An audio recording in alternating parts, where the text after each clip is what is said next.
This bittersweet heat is suffocating. I'm waiting and always hesitating. Kryptonite desires set my heart afire. Heart on fire. Set my heart afire.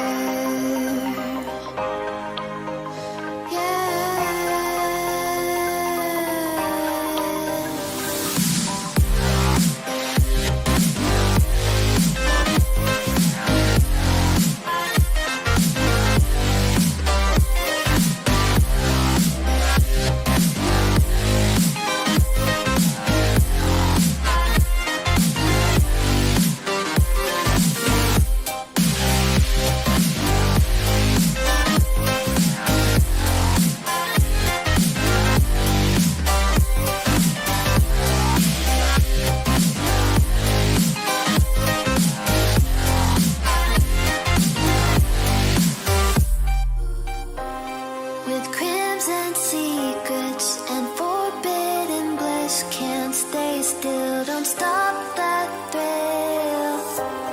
My bones crave your skin, temptation within, mistakes ignite the silence. Nightmares creep while you and me repeat. This bittersweet heat is suffocating. I'm waiting and always hesitating. Kryptonite desires set my heart afire. Heart on fire. Set my heart afire.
welcome back, ladies and gentlemen, to Legends Esports. Tonight we have our LAS Premade League, and tonight we have the Win or Booze facing off against Pugdog Gaming here. So we have some top contenders facing off tonight in our best of 3 series. The teams are already ready, waiting in the client and in in the PentaQ draft. And tonight, joining me on the bench is none other than Awesome Sheep and a Red Wheelbarrow. So without any further delay, I'm going to send it over to them for the draft. Thank you very much, Psychonaut. As always, teams did start the draft a little bit early, so it's going to be a little longer than usual time, but we are going to green light to them, and they're going to go ahead and start the banning draft right here. There we go. It's going to be Galio, be the first ban there, without any hesitation there. Very strong contention pick in general. The Heroes Entrance just gives so much pick potential and very strong wave clear, especially if you know how to position him correctly. Yeah, I mean, he did get a nerf. Oh, there's the Yumi ban, so that'll be annoyingly awesome to see as far as not having to play. Give me a second. Yep, the Yumi ban definitely. So another really good ban. Yumi the cat can be very, very annoying, especially if you can put it on a hyper carry or anyone that does go in stealth. Actually, does go in stealth also. So very, very good ban to just get out of there. Very annoying to go against. It is going to be Darius and the Shen traded out from both teams. Shen just very good into almost any lane, and Darius is very annoying to just fight against in general. Absolutely, and got the Evelyn as well. Kate did not get touched in this latest update, so it's a really good thing to ban her out, get people onto other ADCs here. Yep, Caitlyn. The obvious ban, as you're not on blue side here, you almost an instant ban there is going to be the Senna for Winter Booze here. Bringing it out is going to be the Ashe counter with the Set there to Set. Could go pretty much in any lane, as we know Set can. It's pretty much an all trick, not a one trick pony. He can go everywhere. He can go top. He can go mid. He can go support. He can even go jungle. The only role he cannot really go is ADC, but I'm pretty sure if you really wanted to, you could find a way to make that absolutely work. Yeah, so it's very hard to see. It's very hard to see where the set is going though. So Winter Booze needs to be careful not to be too, you know, focused on that. But it's going to be the Thresh on their side, making sure that Senna can play, can play the video game, not have to worry about getting caught out too much with Thresh Lantern. So she could just pick up the lane at any time if she does get caught out and get out, as long as Pugdog Gaming does not get any type of hard CC, chain CC onto her. So it would be a very standard bot lane duo, as Senna and Thresh is a very safe lane, but can scale pretty well. And it's also going to be the Zac for them too.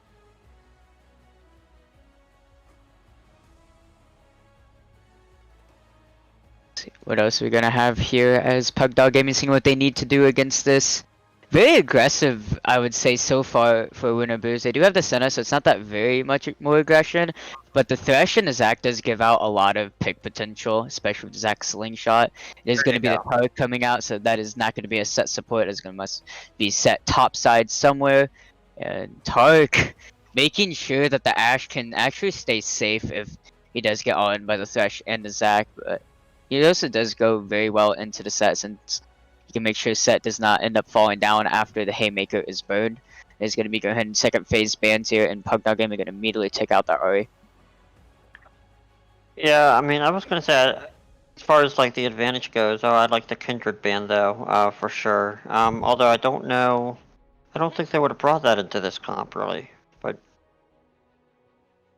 Yeah, I don't think this is really what you want to see Kindred with. You already have the Tark there. You don't really need to fight with that. So it is possible, just to see it, and maybe just Zant does not have a comfortable play into it. So, but Pugdog Gaming going to ban out two mid laners along with the Ahri. It's going to be the Syndra. Very, very annoying to go against Syndra. Syndra fits into pretty much any comp and can smash any laner really. If you are good enough onto the Syndra pick, and the high boost damage that comes out can make sure that the Tark heal or ultimate, it will not be enough, but it will be the Corki being picked up for Pugdog Gaming. Yeah, I like that. I mean, we were talking about the good, push potential of WoB, but it looks like the Pugs actually got that in the bag. I mean, Set going all in. I think it's going to be fantastic to see that team fight. Yeah, this is gonna be very spicy as the cookie does require a little bit of time to scale. His roam is not gonna be nearly as strong as what I'm guessing Jake can bring out here, so we'll have to see what they have in contention for this cookie pick. But the set, we still don't know 100% where it's going, and I think Pugdog Gaming did that on purpose since they do have red side, so it can either be going into the jungle and top, and they might be just ready to flex it either way depending on what the top matchup is. It's going to be Owen picked up for Winner Booze, and it's going to be followed by the R. So Pugdog Gaming can pretty much have all the cards in this one that they can either send the set into the jungle or top depending on what type of matchup they want to go into which here. Only nitpick is that so far these teams look very slow to start, right? Like I don't see a lot of actually with the Fiora The top. Fiora. So Mm-hmm. that is going to be the set into the jungle. So not really surprising there. The Fiora very, very strong into Ornn. Ornn has a really hard time to really do anything against that because she just has so many opportunities to get the parry off and just completely stop your damage and can actually throw the stun right back on you. And with her ultimate, she's just able to get that very high healing, and the vitals just gives us so much damage that even with Ornn being tanky, it's just not enough. She's called the Grand Duelist for a reason, as she pretty much wins any 1v1 into the game, to any matchup. And it looks like, I mean, one team's just going for pure engage, while the other team is pure, getting away. You have Set and Tarek being able to be that front line, and everybody else can just kind of kite and back out. So I really anticipate, especially the first 10, possibly 15 minutes, this just kind of being a play at the lanes game, not really any high kills or anything until the mid game, possibly. Yeah, it's gonna take a lot of time for either of these teams really to get going. Like, you just really don't see too much happening until some of these players hit 6 or 7 and have some type of gank coming in.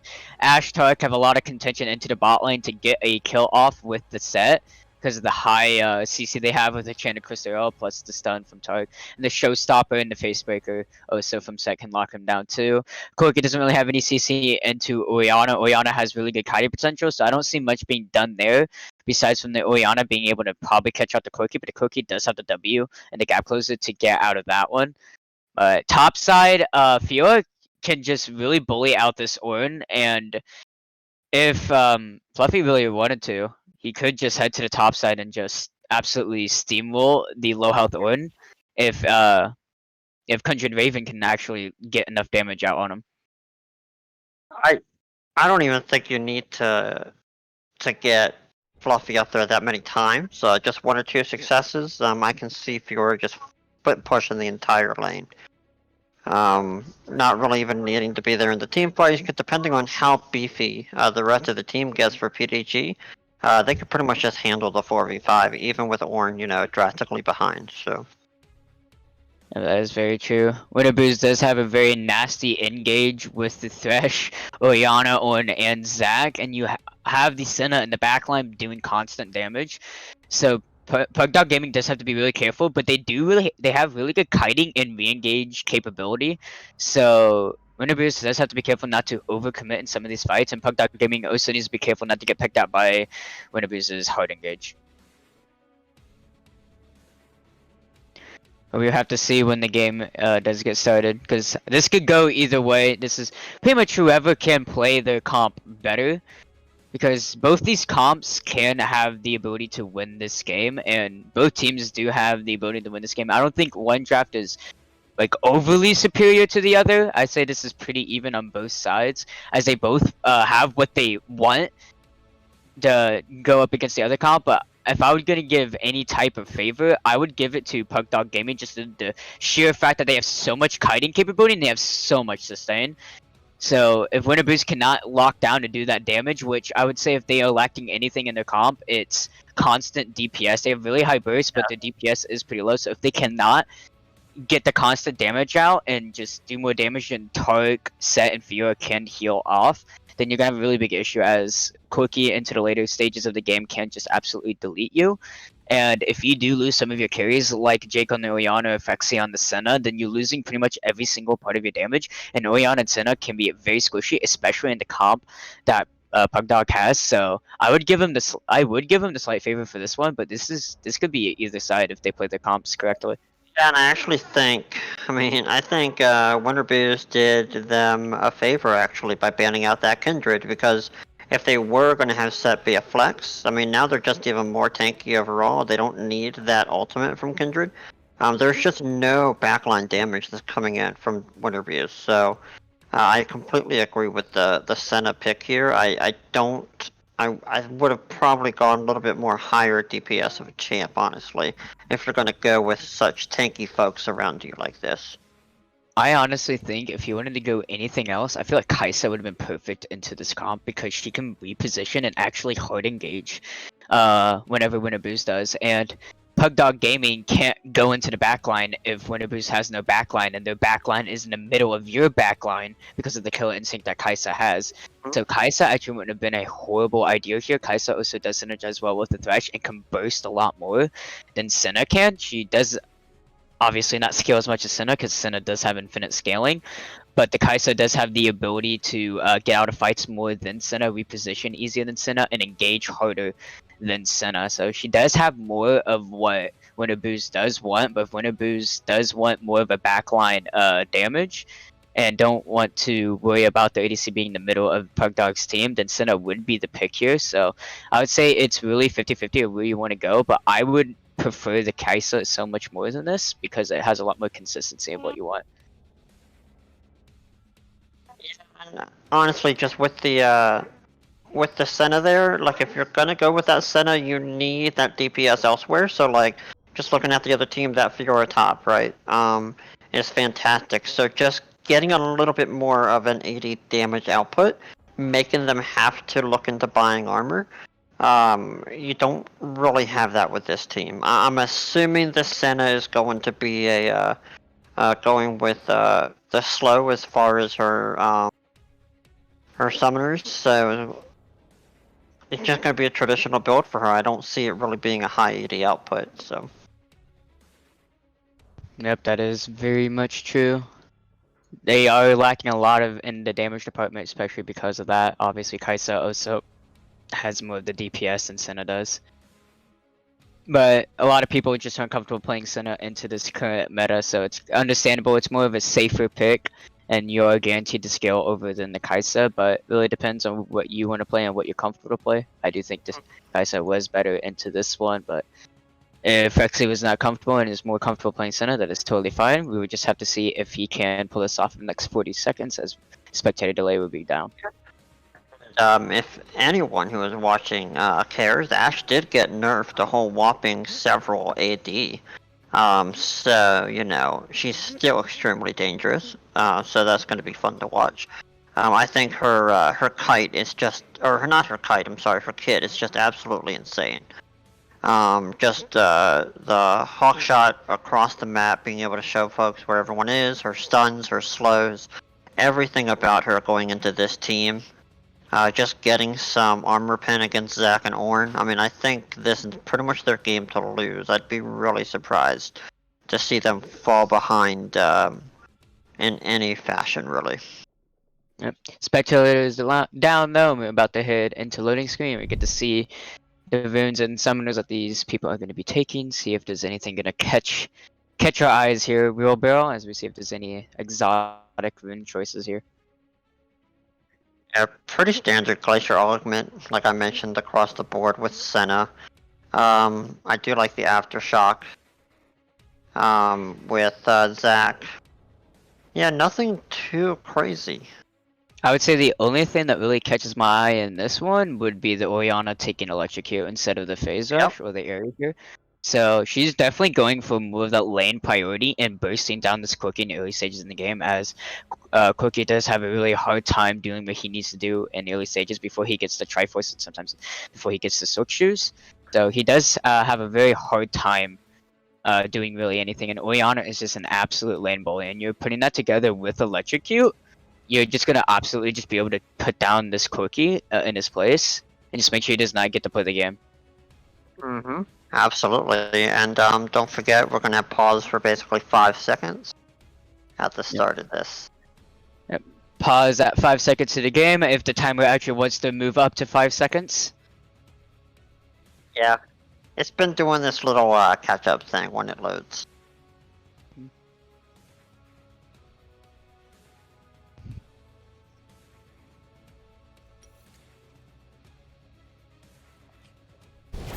Alright, paused at 5.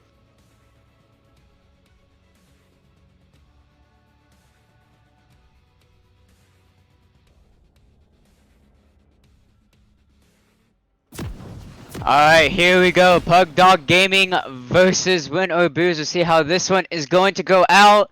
As always, I'm hoping for a real spicy game here today. My throat may disagree, but my brain agrees that that's exactly what I want. As we're going to see probably a typical 5-point from each teams here.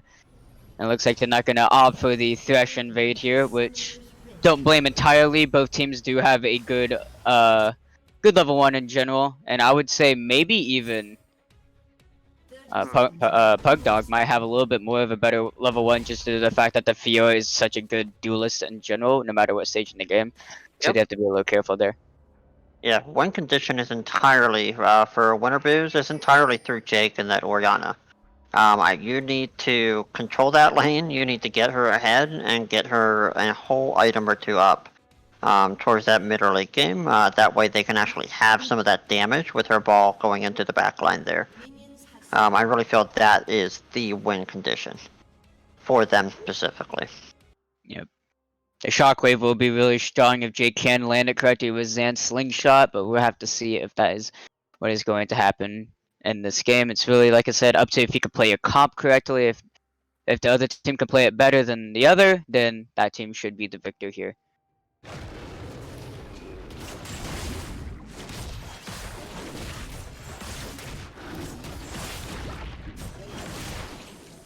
Very classic start on both sides. Going to be actually a blue start for the set. Looks like he's going to want to maybe match the clear on Zach, but Zach is going to go ahead and head straight for his blue here. There is a ward on, a little bit of a ward on Pug Dog Gaming's top side. Jungle, make sure Zach doesn't do anything cheeky there, most likely. And like I said, not much really going to be happening in the early game, as both these teams do require a little bit of decoding. Jake gonna do a little bit of damage on Killua in the mid lane as he does get the level 2 spike early. And we'll have to see which bot lane actually gets to level 2 first, as that bot lane should have the lead to go in. And it looks like it will be Pug Dogs Gaming. See if they can't get a stun out. The stun is barely gonna miss by a couple of centimeters there, so nothing is really gonna be found there.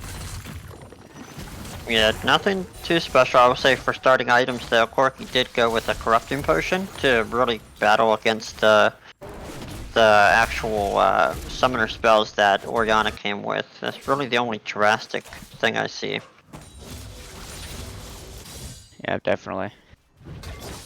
Oreo plays is definitely gonna have to land these dazzles for him to get any time stumps up. But here comes up here onto Chris. Chris got this one, flash, face breaker. Chris has the flash, and the flash is gonna be traded out. But here comes a slingshot going onto Conjured Raven. The Q is going to miss, but Fluffy here still very tanky, and with the double buffs, he still has the haymaker up. The death sentence is gonna land onto Find here, and the dazzle is gonna land only a stun onto T-Pap. T-Pap has to get the hell out of here, as Fexy also has to walk back out of here, as the Ranger focus from Find is finding its targets. Is gonna do a lot of damage there, and Jake being very annoying with this electrocute on Killua here. He's just out trading every trade he finds here.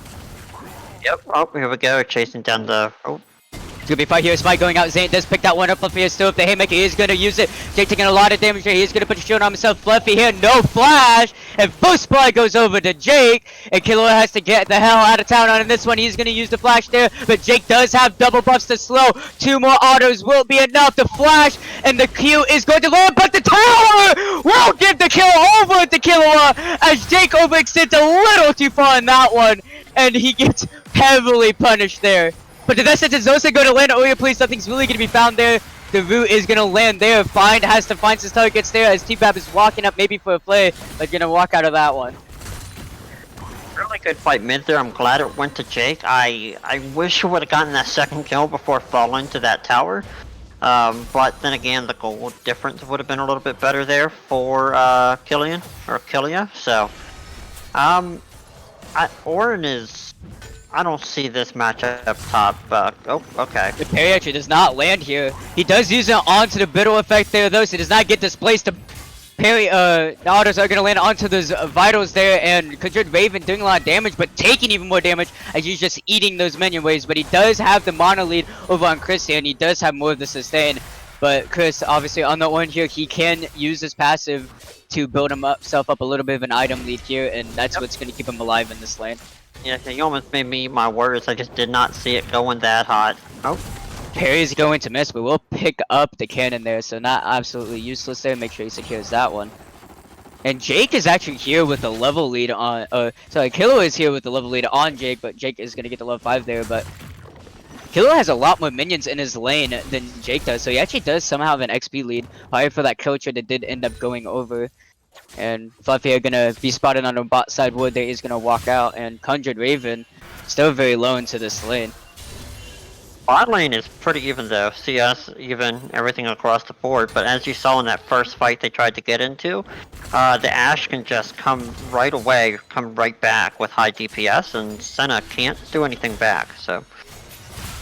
Senna does have biscuits, and so does the Thresh, so they will be able to stay pretty healthy in this lane. They also do have the shield and the heal, but Oreo Please on the tug also does give the heal, and the heal is more consistent than Senna. Senna actually am opting for the cleanse, I did just realize that, and that's actually really good for them here, as it will be able to stop the parry slow or the stun or anything from Fluffy or Oreo Please that can find also the Enchanted Crystal Arrow.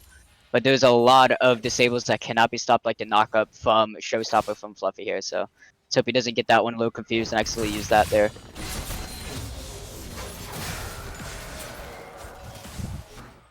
Ooh, do we see something happening in the mid lane maybe, as Zant may be looking for a slingshot, but maybe just looking for a little vision there. It looks like he might be setting up here for a possible dive on Killua, but Killua hovering the top side does still have that gap closer with his W, so he is going to feel really safe.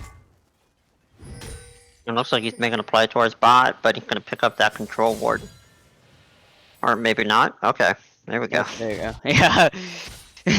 Take a little time there. Conjured Raven actually going for a little bit of a trade here on Chris here. Chris not really be able to do much there, and he's just going to have to eat out of that one. Alright, yeah, going into his red, everything's pretty much settling down. I'm surprised, really, at the lead they were able to take. They're almost... Oh. Conjured Raven just taking these very risky pokes onto Chris here. And he does have more sustain than Chris, and he does have the mana lead. Chris is going to have to back sooner or later to get his mana back, so he's not getting as focused on here. So Conjured Raven knows he can take these, as he does have more sustain, does have the mono lead, and he's probably just going to back off here, probably get an early recall, and might be able to save the TP because of how far the lane is pushed here. And Chris is not going to be able to push these lanes out because he does not have the mana to do it. So Conjured Raven taking a really good back here. Mid lane here. Yep, Slingshot is going to go, but the Valkyrie from Killua is going to make sure he stays right out of the range of that pull from the Q. Fluffy here's the bot side, going to be spotted by Wood, is going to be able to sniff that one out with his Oracle. Same thing with Zant into the top side river, as the Wood is also going to get sniffed out by them. And Killua being able to get himself out of that one without risking too much there. Proxy bot lane's got 10 CS up on the Ashe there.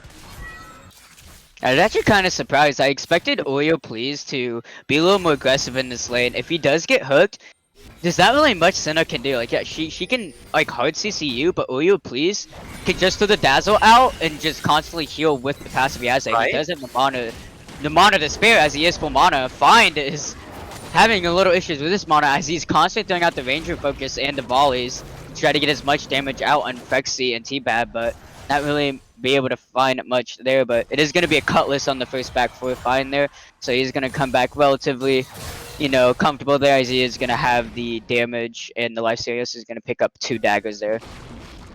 Yeah, but because of that CS difference and not being able to pick that back up while going back, there's going to be a good 10 CS, 15 CS difference every time they're in lane together there. As you can see, it's already building up again for Phexy. So it's going to be interesting to see in the next team fight what damage he can do.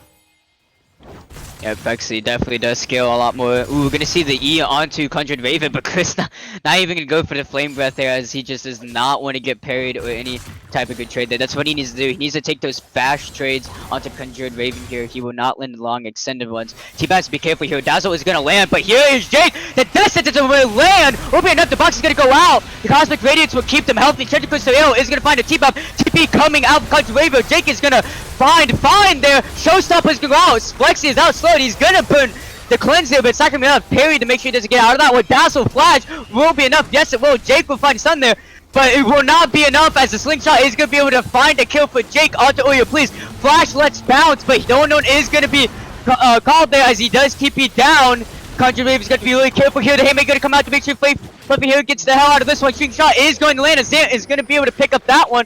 It's Kayla with the only one left alive, and Conjured Raven actually fell down to Jake in the back line there. It is gonna be Drake Rights over to Winner Boost.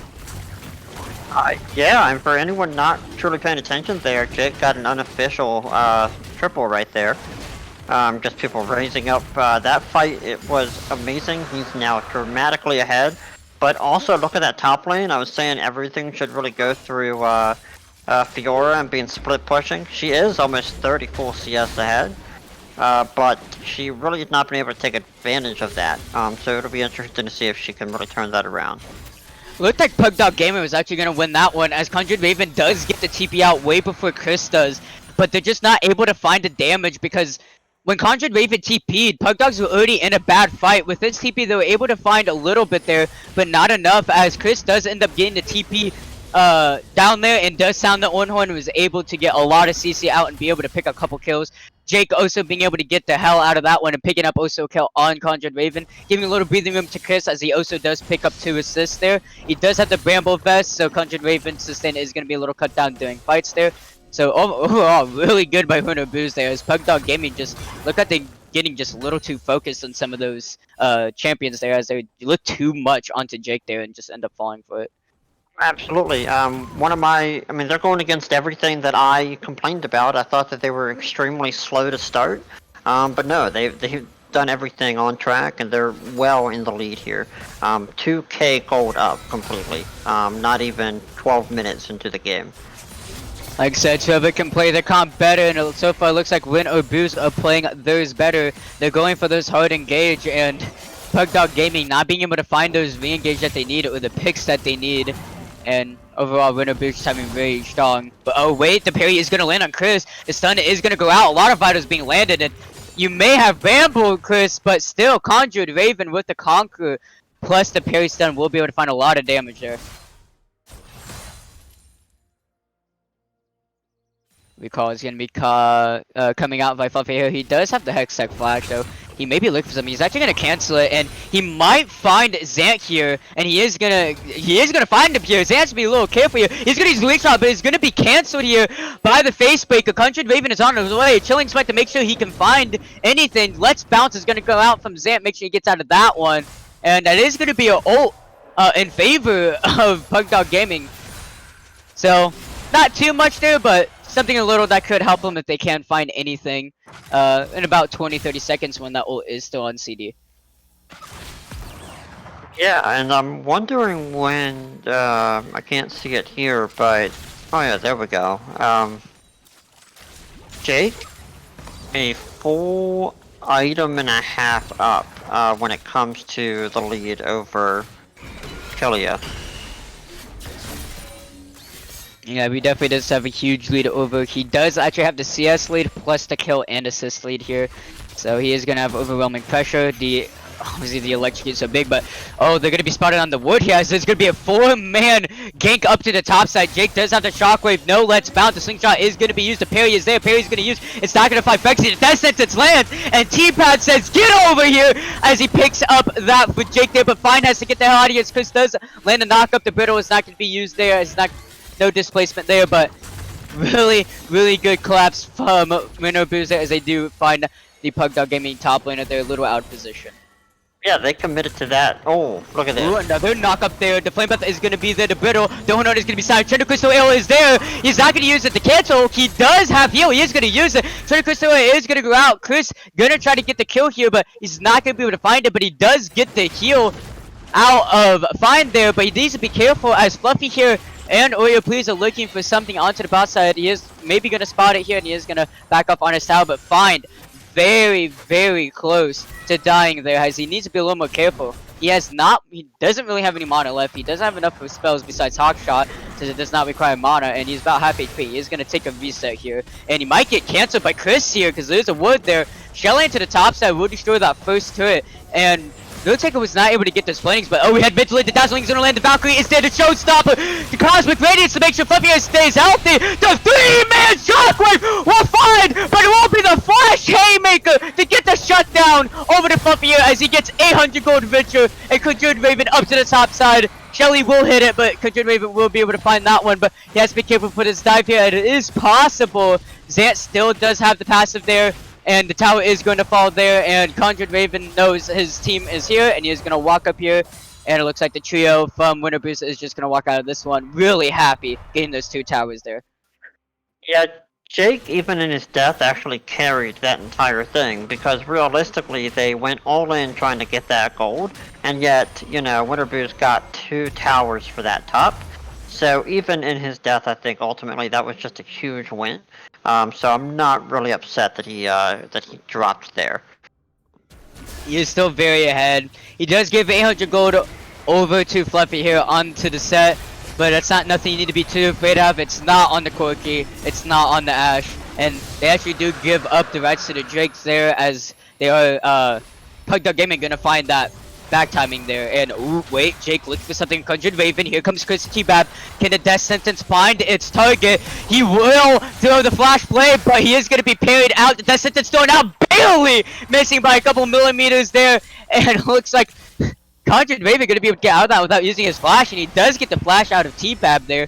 But it is going to be 3 in the mid still trying to get this tower. Dazzle is going to miss, same with the Death Sentence, and Killua down in the bot side. He is going to use the package Valkyrie to get out of there. He is doing a lot of damage here to Zaya! Zaya has to flash out! The passive is going to be used, finally! That's a 5-minute cooldown, and Killua looking for that kill. TP coming up for Conjured Raven. It is going to be channeled out from Chris Osa to make sure Zant gets the hell out of that one. And that was actually a really good play from Chris, making sure Zant gets out of that one. TPing to the Bob there, as he does have to make sure he gets out of that one, as Conjured Raven also does use his TP. So both top laners using the TP, Killua and Jake still having those, but Chris has to be really careful here. There's no plates anymore. Demarch is going to go out, and that turret is going to fall down to Conjured Raven and Killua Zoldyck, as Killua doing a lot of damage to Zant, and I don't think Zant realized how much damage he was going to do. And actually, look at this. This is very interesting. Zant has full armor right now, and I mean, I don't know if he knows this or not, but Corki is a marksman, but he's AP. All of his stuff scales pretty much with AP, and he does a lot of magic damage. That Valkyrie with package is pretty much the equalizer equivalent from Rumble, so it does do a lot of damage there. So don't know if he thought he was going to be a little more tanky because of the amount of armor he had into that, but a lot of damage coming out from Killer, getting that 5-minute passive from Zant. But wait, actually, we might see Zant going to Conjured Raven here. Okay, no, it looks like he is going to back off there, not wanting to test his luck there. Like, that fight might go a little better in his favor, you know, just with the AD matchup, but... Yep. Oh, Tentacles is going to be used. Looks like Jake is going to dodge out of that one. Tough break for really good break for him there as he does that. Oh, the Shockwave will go out. It's a well on from Senna. The heal's got to be traded, and so is the Flash from Find. As he get out of there. Ooh, really good parry. It's gonna land on Chris. Chris has to get out of here. The Flash face breaker into the Showstopper. The Winter is still there. Can he get to it? Oh, your place is standing on top of it, and the Ranger focus from Find is going to find its target as they pick up a kill on Jake there, as he's just not being able to find that lantern. That's Oreo, please, with really good positioning on top of it to make sure he cannot take the lantern there. That was a lot right there. In both those lanes. That was pretty crazy. Really good though, as far as the Haymaker in that fight, going against that Orianna. She almost still was able to secure that kill. Yep, it was very close. That electrocute almost paying off, though she did not have flash for that exchange. She does find Splash and heal from that, but he does end up falling down there. So, I mean, he did not really give a shutdown over, as he did not have a shutdown after the one that Fluffy took. So it's not the most horrible thing in the world. You do find 2 sums onto the enemy ADC, but still, you do end up falling, and you don't really find anything there. So obviously, Pugdog Gaming gonna take that. No strings attached there. I want to see. Like, Ash just went. Okay, perfect.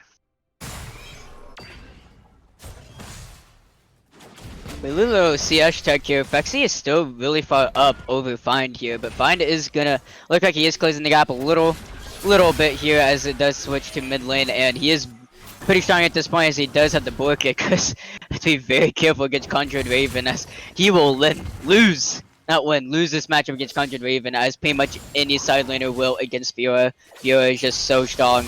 She's called, like I said, the Grand Duelist for the reason that she can do pretty much anyone into the game, into a side lane, no problem at all. And Fluffy here does have the Showstopper back up, so they can look for a play here. He does have Hextech Flash, they can also try there. And it looks like Winter Booze are looking for the strike here. They're trying to get Prio over. It is coming in about 25 seconds. Conjured Raven is going to see this. Gonna walk over to see if he can't get any bot side Prio for his team. There's a control wood there, so there's not going to be a vision in top bush until Chris can clear it out. But Conjured Raven is going over, maybe to stop him, but it looks like that's not going to be happening. Drake in about 10 seconds here as Winterboo is going to walk back into the mid lane to get a little bit of mid pressure here. Yeah, and for this next team fight here, Find on Ash just finished Ruin King, so that's definitely going to help him against these taker options. So let's see what the damage output looks like in this next fight. There is TP both on the mid laners, but obviously not really going to need it as you already hear. The package is picked up from Killua, so he does have the equalizer equivalent of damage. Hawkshot is going to spot 4 members into that bush there from Winter Booze. Change Crystal is going to go out there, going to find Jake there. The Valkyrie is going to be used there. Zant in the middle of the team, he's going to lantern the hell out. Cosmic Radiance is going to be used, and a lot of spells being used on both sides. Owen Horn is going to be used, but Oyo, please, might get played back to the team. He does. Yes, how got it. Death Sentence is going to land a Fluffy here, but I don't think that's what you want to find. Zant Ray in the back line there. Chris with no Owen Horn. Dazzle is not going to land. Yes, will, but Showstopper is going to interrupt it. Zant still in the back line, trying to do as much as he can. Shockwave only going to run. Conjured Raven used the parry to buy as much time as possible, but Zant is going to fall. Now, that may look good, but you lost your jungler. You are not going to be able to take this streak whatsoever. Jake is also very low. He can recall, and he can TP back if need be. Killua can do the exact same, but they have to be careful that they don't just burn down this Drake right before that. They do know he did recall, so they may look for just a hard engage here. They do spot out the ward here. Fluff here actually back to full. 15 seconds on Conjured Raven, and he has TP. Zant doesn't. And they're coming about at the same time. It looks like it is going to be both sides respecting each other, and they both are going to back off. TP actually is going to be used on Killua here, and it looks like they might be able to run to Drake straight away, as Conjured Raven most likely going to use the TP here to make sure they can secure this. This will be second. Drake will not be so point, so it's at the end of the world. It's also Cloud. Fexy going to use that little sweeper there to spot out a lot of the members from Pug Gaming. Pick up that wood there. Control wood is going to be thrown out. Jake is into the top side, and he does not have TP. So he does have to be a little careful here that nothing happens, but it looks like Pug Gaming are going to respect that they have no vision on him. They don't know where they are. They're very antsy. They want this Drake. They want this priority, and Nice Foul is going to be finished on T-Bab and going to give it to Fexy there. So pretty big buy and just right in the time for this fight here, and it's going to be started, but it looks like, again, it's going to be a little dance over. Find is here, below half on Mana here, and it's going to be shredded down for Pug Gaming, but the only one is going to be Sound. Here comes Zan, who's going to get the Dragon. Haymaker is there. Those fights are going to go out, but it is going to go over to win or boost. Fluffy going to use Showstopper on Zan. Zan does not have those, but Shockwave again on 3. Knock up on the 3 again. Oh, you please have to get the hell out of here. Find is trying to find a target onto Jake here, but he is just going to get this place that he is going to use the flash and a triple kill. Going over to Chris off an amazing Shockwave from Jake. That was awesome to see, and really that all just comes from the beginning of the game. Him being up 4-1 in the kill spectrum. There's really no one who can touch him in that damage output right now. Ash can't do it. Corky with his magic damage doesn't really have that output. So it's pretty much going to be a hard carry from this point on, unless the Pugs can figure something out. I just don't see them being able to do it at this time. So I pretty much eat my words. Like I thought for sure the Pugs had this one.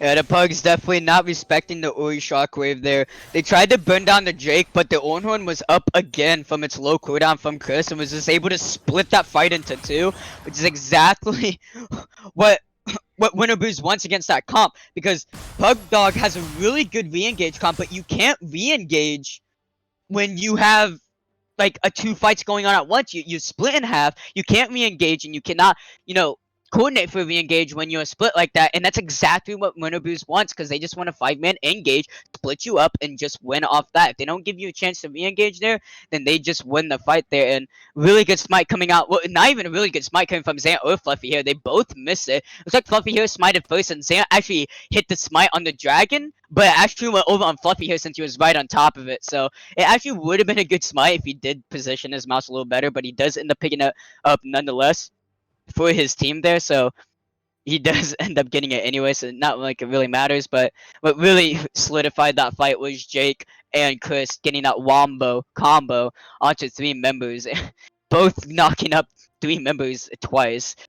Shockwave from one, and the knock up from Chris on the other one. And the knockout trap, he does end up killing one just from the knockup itself, and he's able to pick up the 2 more. Fine, trying his best to pick up a kill on Jake, not being able to find it. And yeah, pretty much end the story for that one, as Winter Boo's looking very strong right now. Yeah, I mean, the win condition that I said earlier in the game, especially for Jake, being up at least an item or 2 in the mid to late game, and you're lucky he's about to finish his death cap as well, so I just see the end result being identical to the previous team fights with him hitting that shockwave. And again, he won't electrocute, so if he finds mine, he dies. Yep. Electrocute procs, you're instant dead. The only way you live that is if Oreo please gets an exhaust off on Jake to, lessen that damage, but that's pretty much the only way you live that one. 4 times is all perfectly, which, I mean, I don't foresee with how fast he can get that. Yeah, I don't see that happening. I don't see that, yeah. That would be like 5,000 IQ. Yep. Put that one off. Like seeing into the future. Yep, he has the ability to see into the future. That's the only way he can get that one off. And Chris is gonna spot out Conjured Raven here, and there is not gonna be any members from Winter Boost to really stop this from happening. He can only steal it with the Q here, or the Flame Buff not even find it. Conjured Raven picking up that one, and Chris, he may be giving a lot of respect over to Conjured Raven, but the gold is actually relatively even for them now because of those 3 kills he got. So he's feeling a lot more comfortable in this. I feel like he knows that he can't get 1v1 anymore. He is gonna finish the Abyssal Mask, which is immediately gonna go over to Inferno Mask because of the own level 13-14, so he's feeling really strong at this point into the side lane, as he is extremely tanky, and he also does have TP up, and he is just ready to join any fight right when it is there. Conjured Raven not having the Triforce yet, so he's actually lacking a little bit. I bet he can go back and pick it up right now. Yes, he does have enough gold to do so. So Conjured Raven on his next back does get the Triforce Power Spike.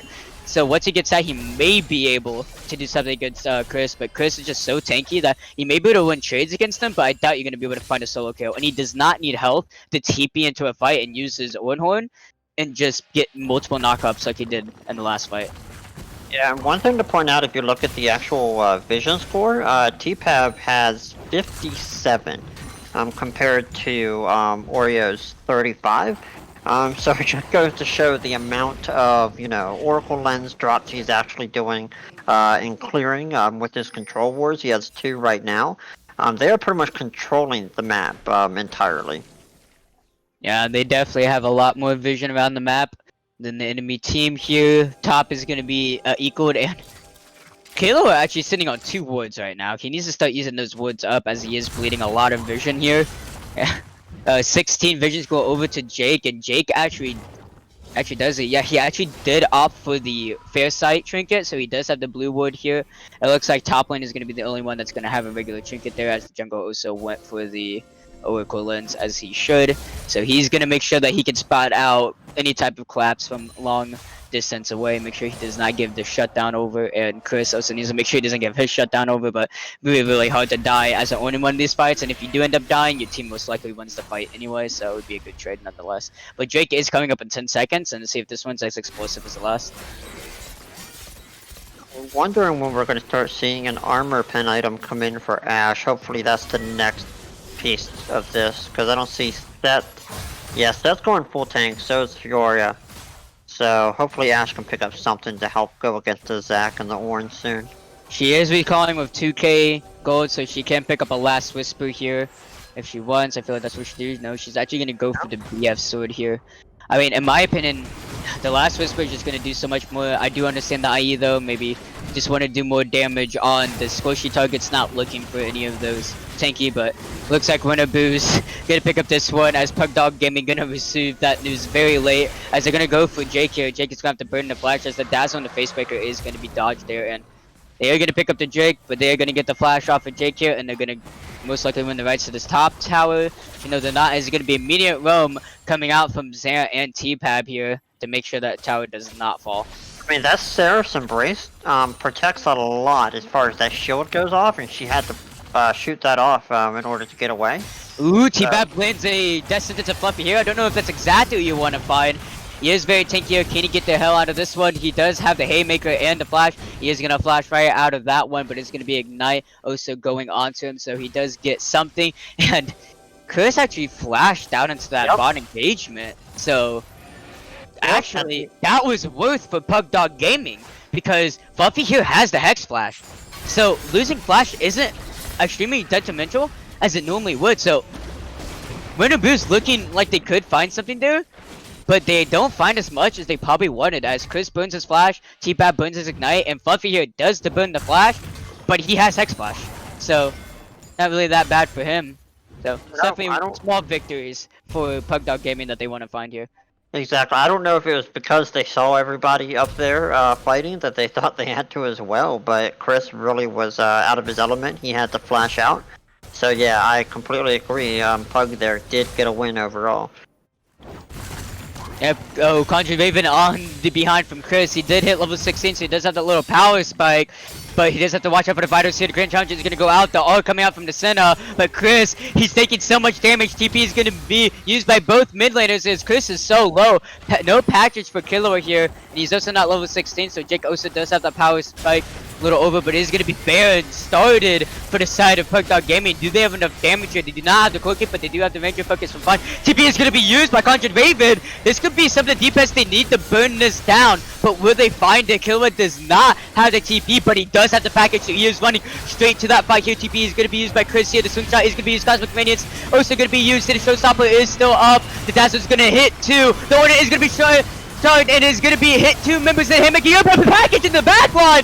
And the Showstopper onto T-Pad. Jake is going to fall before the shockwave goes out. T-Pad fell. Double kill over the Killer. And it looks like Jake, not Jake, but the passive from Zayah is going to fall there. Chris is going to be able to pick up Kill and Zilla. But fine, being able to find it. Use the Ranger focus into the back line, and Xayah has to get the hell out of here as Xayah is gonna use the string shot there. That's what's gonna find that one. Haymaker also actually the only one left alive. And what a very explosive team fight, as I'm very stumbling on my words on that one as so much was happening. Yeah, Clear going into that back line, securing the kill, especially on Jake. He's pretty much carrying the entire team.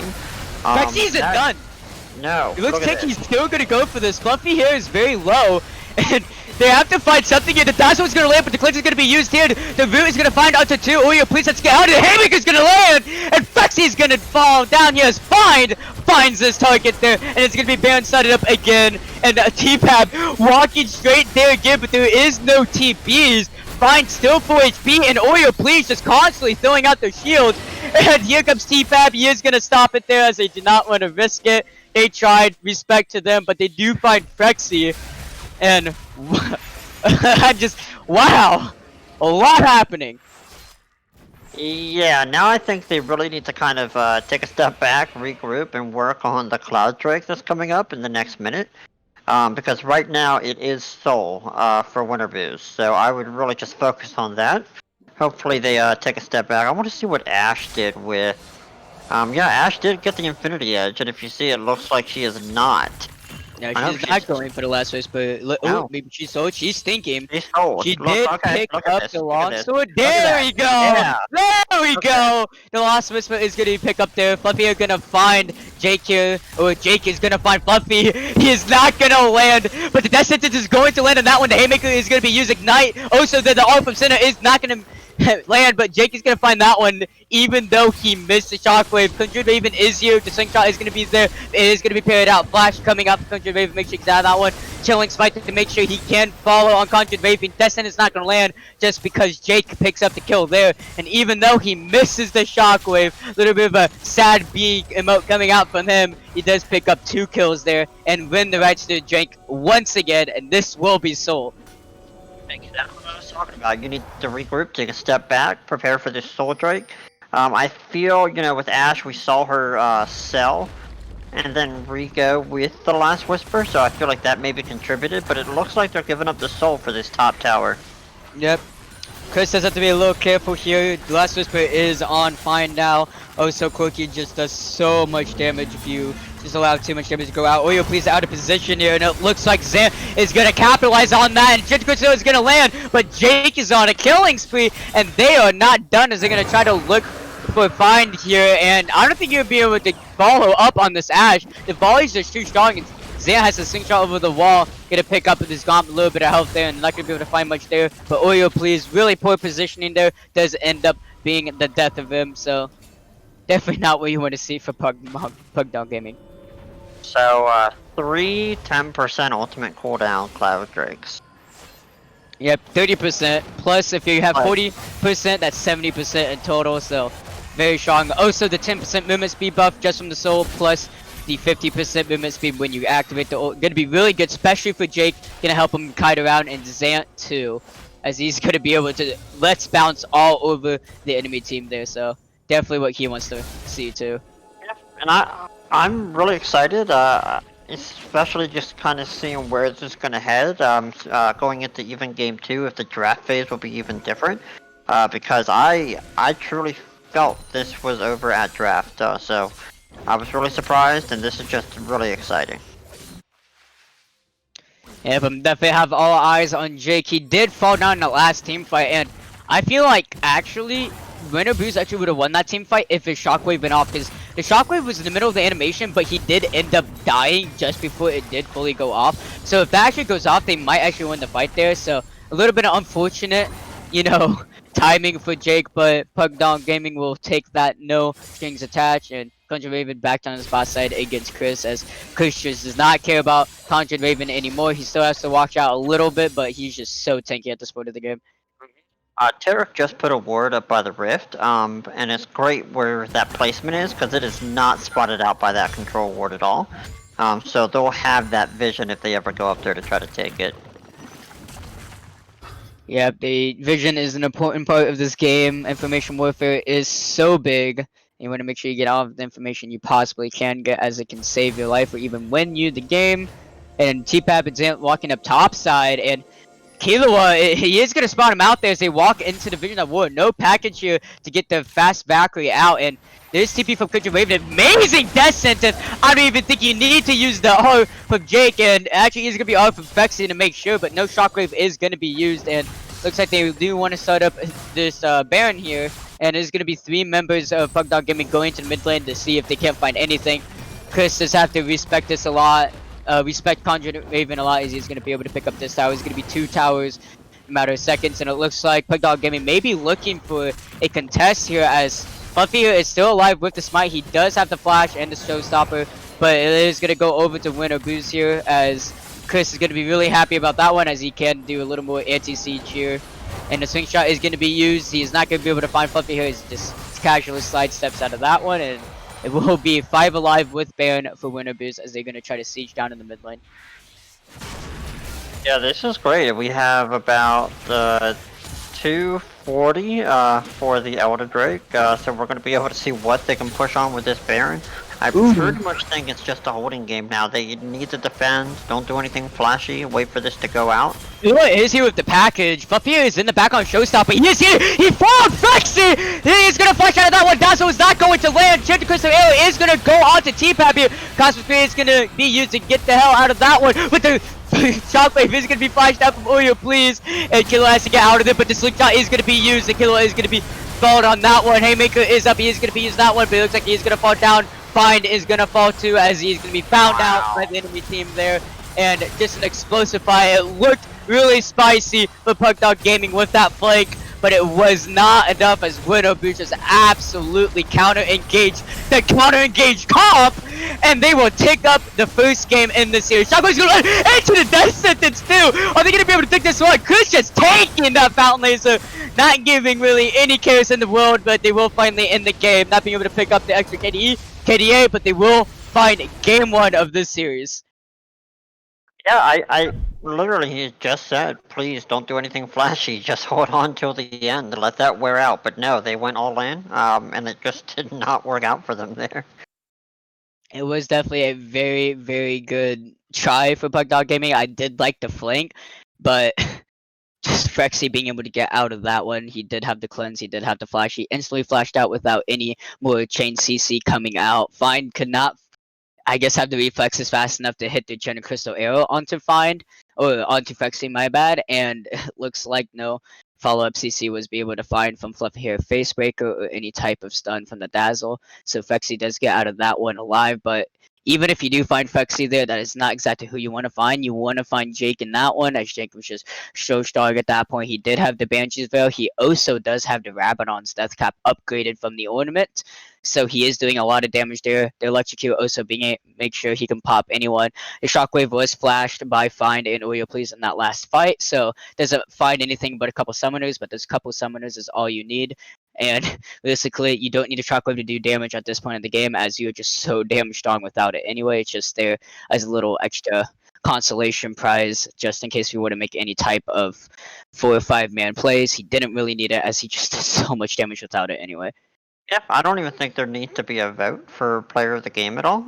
It just goes to Jake, right? I mean, sick game or sick kill, killing streak. Crowd control score was pretty dang good, and then his total damage to the champions, you can tell right there on that chart. Like, he was just pretty much top of the game every way of the match. So really good job, guys. Interested to see what they can pull off in this next one, because I did not think they would make it work with that, and I'm pleasantly surprised. So that's pretty spicy, as you say. So hopefully you got your worth there. Yeah, my throat definitely needs a break after that one. Good thing I have a couple things of water right next to me instead of just one, but I'm going to go ahead and send it over to Psychonautic, as he's going to break down that explosive game from Win or Booze. And welcome back to the analyst desk, guys. We had a hell of a game there, pretty back and forth. I wasn't really sure who was going to come away with the win in the end, but in the end it was Win or Booze prevailing.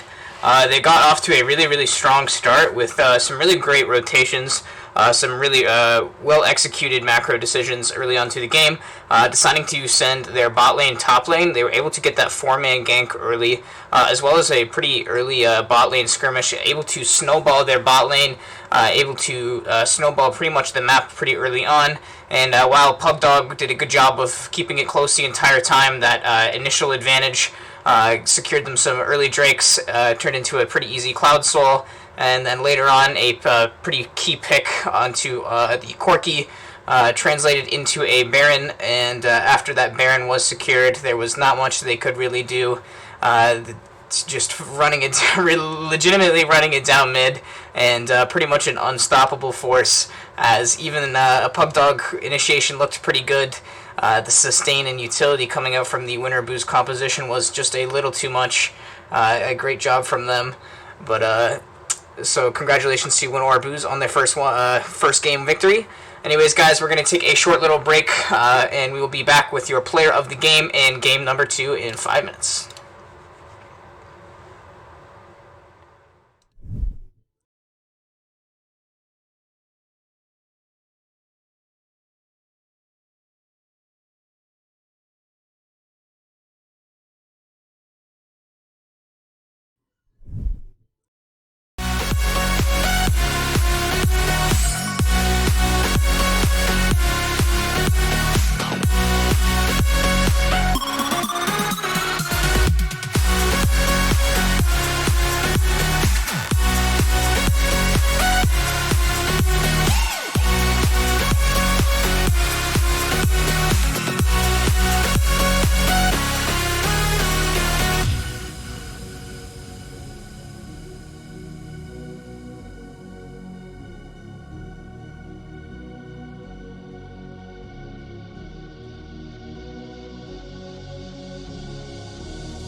And welcome back from the break, ladies and gentlemen. The people have spoken, and they have elected no other than Zant as their player of the game on the Zac. 3-3 and 15. An absolute team player that game, doing a great job setting up his all of his laners for success in that early game, doing a great job of getting some very key initiations and locking down key members of Pugdog Gaming, really contributing to the team fighting success that Winter Brews saw in the later stages of that game. The CC and lockdown that Zac can provide in the capable players' hands is pretty immense, basically not letting them play the video games. It says here, just deal with me as I throw you around for about 15 seconds instead of letting you do what you'd like to be. Anyways, well played by Winner Booze and well played to Zant, but we are all ready for game number 2's draft, so I will send it over to Sheep and Wheelbarrow for the draft phase. Thank you once again, Psychonautic. Gonna go ahead and give the ready check to both teams. As we have to wait until they're ready, but what an explosive game for Winner Booze on that one, as although Jake did not get to player of the game, which does make me a little sad, I do have to give him a little bit of recognition, as those shockwaves he had were absolutely amazing, as they shut down Pugdog Gaming so hard in a lot of those fights. Let me see if anything is going to be different here, as Pugdog Gaming do have blue side, so they do have prior pick on this one here. So we'll see if they are going to, like anything, they are going to go ahead and give the Oriana a ban there. And it is gonna be Winner Booze having to throw away 2 bans here, as just per competitive ruling, but Pugdog Gaming are gonna go out that Oriana, but honestly, Winner Booze, if they have the same exact showing, should have no issues here, as they just absolutely stomped the last one. Yeah, it'll be great to see what Jake can pick up now. Yep, the cat is banned out again. So I think that we just go on strike until Jake gets his rightful player of the game. So we'll kind of see what he's able to pull off here. And Galio, of course, is out now too. Yep, Galio is going to be banned out by Winner Booze, and we'll see if Pugdog Gaming are going to opt for roughly the same bans as they had last time, instead of just obviously opting in for the Oriana ban, as Jake was just so strong on that pick. Like I said, the shockwaves were absolutely amazing, but they are going to take their time on this one and think what they really want to play. It is going to, yeah, roughly the same thing. It is going to be the Shin ban again. They do have blue side, so they do have first pick, so they don't have to ban the Caitlyn away. They can actually pick up the Caitlyn this game, so they're going to be a little more comfortable banning out the Oriana instead of the Caitlyn anyway. So we'll see if they do end up picking the Caitlyn here, or maybe the Ashe, expecting the Caitlyn coming out from Frexy here. Yep, here it is. Pugdog Gaming gonna go ahead and pick up Caitlyn for find here. So we're gonna see if we see the classic Caitlyn counters like Jhin or Ashe come in, or if we see anything spicy that Frexy wants to pull out here. I doubt we'll see the Senna again, as I don't think you really want to play Senna into Caitlyn. She can just blow you out in the early game, but she can scale really well. So we'll see if he is comfortable enough on it. I wouldn't personally do it myself, but see if Winner Booze does want to do anything out of the ordinary on this one. And there, wow, there we go! The Kaisa! Well, they didn't do it last game, so it looks like they are going to do it this game, and there's going to be the Kaisa-Caitlyn matchup now. Kaisa is something I was not expecting to see. It is going to be the Lulu to make sure the Kaisa can stay healthy into this Caitlyn matchup here. See if Pugdog Gaming going to do anything aggressive into this, maybe shut it down, or just look to scale against it. Yeah, I mean, I feel like Pugdogs had the advantage in the draft there, so I'm wondering what's going to be drastically different here. Obviously, we do have the Kate pickup. But that Oriana ban could really just put him on a better comfort pick in the mid lane for Winter Booze. So it's going to be interesting to see what plays out here to counter that Kaiser Lulu. If Kaisa Lulu is and can be very strong, just due of the fact, since Kaisa is so auto attack, focused and has very high DPS, the Lulu does help that with a lot of the auto attack based champions like Varus and Kog'Maw. it is going to be the Evelyn coming out for Pugdog Gaming, maybe looking for those just early level 6 just ganks, and don't even have to worry about wards there. You can just walk into a lane, walk into the alcove, and just surprise the enemy. And it's going to be the Orm for Pugdog Gaming this time instead of when Orbu's taking that away from Chris there, as Conjured Raven is going to be on it this time. I would like to see for Jake on Winter Booze, I would love to see probably a Yasuo or an assassin really to counter and build up that lethality to go after these tankier folks. Looks like Scion in the top lane there. Yep, Scion. So Winterboos look like they're having about roughly the same exact plan as first game, and this time they actually have a better ADC for it. It looks like they're going for very heavy engage and just looking to absolutely just hammer your team. And they are red side this time, so they can give Jake the counter pick this time. So they're mostly going to pick jungle here, as they already see the jungle pick, so they can pick against this Evelyn and just ban out supports here. And looks like that's exactly what they're going to do as the Morgana ban comes out. Syndra for Jake, as after seeing him from last game, don't blame him for banning that Syndra. If he's as good or better on Syndra than he is on Orianna, he will absolutely stomp pretty much any lane here. But Winterboos looking at just, like I said, ban out supports here, as they kind of put Oreo Please in a very weird situation. Yep, there's another support ban coming out, as they're just gonna slowly pinch Oreo Please's champ pool, and Arioso ban coming out once again for Jake. But Jake not really too afraid on this one, as he does have counter pick this time,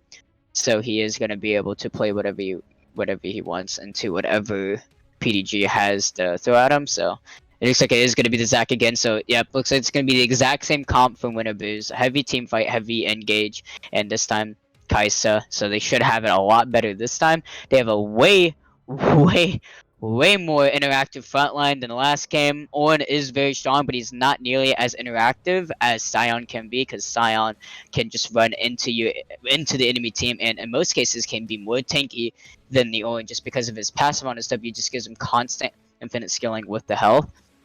And Scion is not going to really be able to die to the Evelyn there, and it's definitely a lot easier to kill an Ornn than a Scion, in my opinion, just because Ornn really doesn't have as many escapes or abilities to get out as Scion can. Scion obviously can just press the R and get away. Ornn can immediately get pulled back in or CC'd back in with the knockup, or from any CC, not even a knockup, when he uses his E.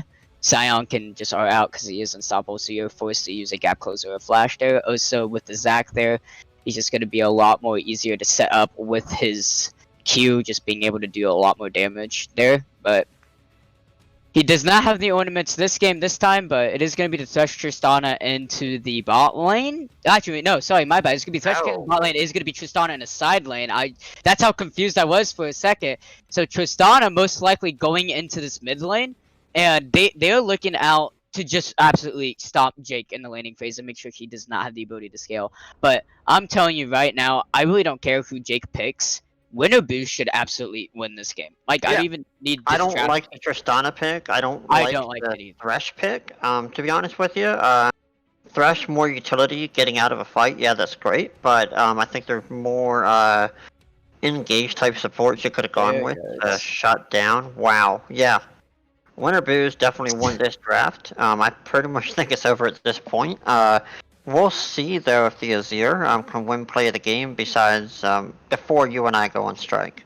So we'll see how that looks. Yep. You picking the Tristana, like, if you do want to stomp a lane, is an okay strategy. It's just the issue is you don't ban out the immediate, like, really counters, I would say. I mean, I guess he kind of did with the Syndra and the Ahri, but the issue is there's just so many other counters that Jake can play, and Azir, such a heavy counter into this matchup. Yes, you can go in at level 2 if he does not have the E up and he goes WQ, but honestly, I don't even think that Jake, if he wants to play safe, gets Q at level 2. He just gets E at level 2 and just puts a soldier behind him, and if Killua tries to go in, he just E's out, plays safe, get level 3, and then he wins the lane. And as soon as he hits level 6, all that engage from Killua instantly falls off. Because if he jumps in and gets way too close to the tower, he gets pulled right into the tower and he has to flash out. Or if he tries to go for an engage and the jungle is there, you just get ganked. You already use your rocket jump for the gap closer to try to get the kill.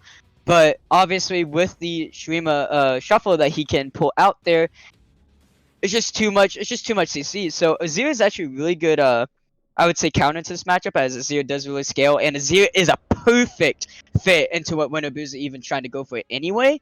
So honestly, Winterboos should just have this game.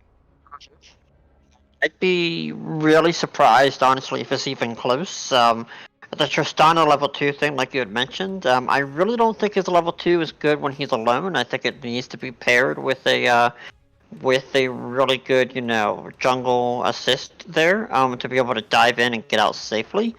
So I don't know. I don't like that. I don't like the Thresh only because there's only so much he is able to do against all of this all-in comp.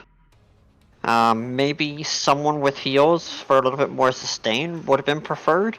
And also just for this mid lane, I mean, once you use your abilities there, I mean, he is just a sitting duck, so. Yep, you put. You not only do you put an ADC in the mid lane, but like a big question for you, Rubil. What is Evelyn supposed to do against this comp? Hide and Fountain.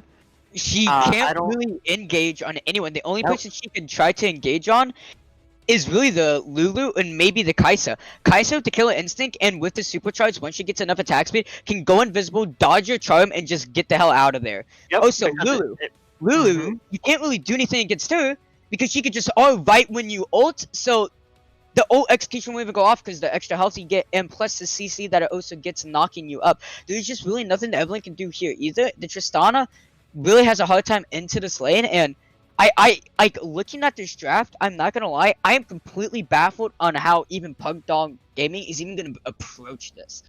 Yeah, I don't get it, especially because if you think about it, they have enough damage with the Azir and the Lulu assist to be even that front line with his soldiers to where Kai'Sa could just dive into the back lane and start shredding. And then once that happens and you're left with Ornn and Thresh, it's over. Like, so I don't know what happened there, but it's going to be interesting to see how this plays out. Even the level 1 and level 2, if they start looking for an engage, it's just over for Pug Gaming. So Yeah, there's not much I can really see them doing here. You have no backline assistance, and you are playing against one of the backline assassination ADCs, as Kai'Sa with the Killer Instinct can just ult right there, and there's nothing you can really do. Yes, if you do have everyone still there, then you can burst them down with the sheer amount of damage you do have with those two marksman assassins, and with the CC chain you can't have with Thresh and Ornn. But the issue is, if Kai'Sa's going on to that, it's mostly for a good reason, as I don't think Fexy would really make a mistake like that, and they're most likely going to try to go for an engage there. Also, if they do look for an engage like that, it is mostly because Tristana and Fluffy here plus Conjured Raven are probably already in the front line trying to get some kills, and into the back line, what is Caitlyn supposed to do against a Kai'Sa at that point at close range? That's not what Caitlyn is really wanting to find, but that is exactly what Kai'Sa wants to find into that matchup. And once she closes that distance with the Killer Instinct, the Supercharge can obviously dodge out the traps if she needs to, dodge out the auto attacks, also dodge out the pacemaker if she needs to, and she can absolutely just decimate and burst down Find here on the Caitlyn. And the only way it plays out is if Oreo Please can get a really good distance into play, but if Oreo Please is too busy peeling for the Caitlyn, your front line plus your assassination group for Killua and Fluffy here are just going to die to Jake, Chris, and Zant. So there's really not much you can do there. And honestly, Zant can just go to the backline himself. Chris and Jake can sit on the front line and tank that up. T-Bap can be right in the middle, do what he needs to do to either side, and Zant can go in the backline with Frexy to give the peel he needs. And once they find that Caitlyn, they can just pencil onto the Evelyn, Tristan, and Owen that are most likely going to be in the front line trying to kill Jake or trying to find a kill on Frexy, which you can't find because it's Killer Instinct. So there's just not enough positioning that you can do against Winterboos' team comp to actively find anything besides finding like number advantage picks or finding like a hard CC pick with Death Sentence plus the Ono and with kind of Conjured Raven. So there's very small amount of options for Pugdog Gaming, and the small amount of options they have are extremely hard to pull off, even for some of the higher brass teams in professional play. So it's like I do have to give this over to Winnaboos, but anything is definitely possible. I do see big upsets every day, and it does happen in competitive play every day. So Pugdog Gaming still does have a chance. Definitely cannot sell them too short as the game not even started for us yet, has started for them. But I definitely do give the hard draft win and a hard prediction that Winnaboos is gonna win on this one. The win condition for me for the Pugs here is pretty much filtering everything through Tristana. If you don't worry about the bot lane, let the bot lane go even, or even a little bit behind. If you roam from top with Ornn and you help gank with Evelynn, if you can just slam onto that Jake and get him behind, Tristana getting a level above ahead, basically the complete opposite of the Orianna on Jake from the game before, then I can see Tristana actually carrying that game. But that is hard. Like, that is hard to commit to. Because Ornn can't carry a game, and neither really can anyone else really on this team. It's really going to be through that Tristana. Unless Fluffy Hero is just an absolute god and beast on this Evelynn, there's really no one else. Evelynn, if with correct positioning, can, but against this team comp, I just don't see it happening, as that was a very fast loading screen. Like I said, Mondays are my bad days, as my client just sells me short. Wednesdays are my good days, but I'm gonna go ahead and pause that 5 seconds.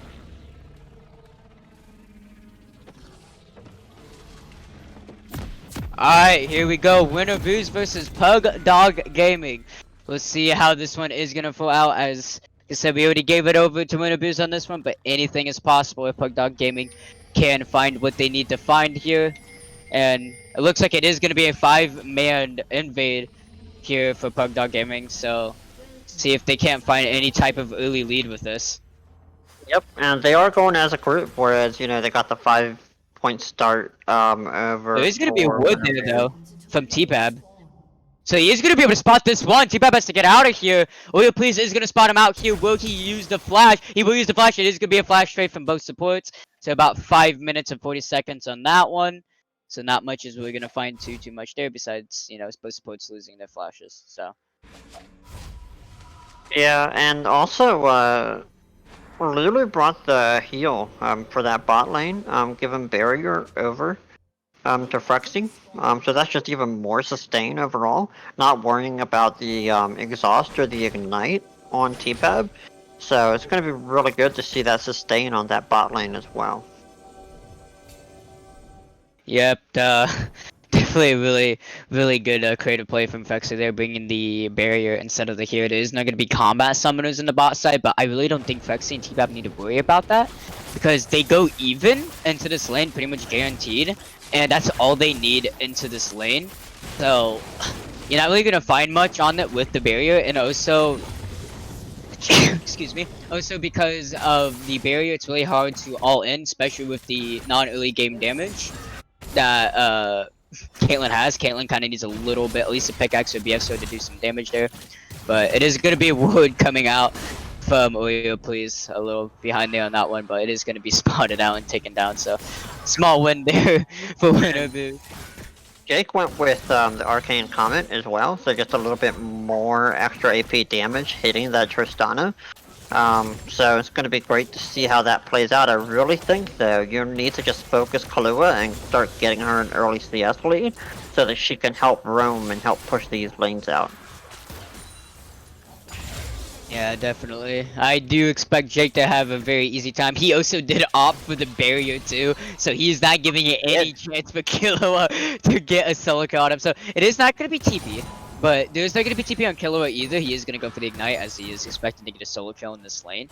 But it is not going to be TP from Jake, so a little sigh of relief for Pugdog Gaming, because they don't have to worry about the cross-buff TP play from Jake on the Azir.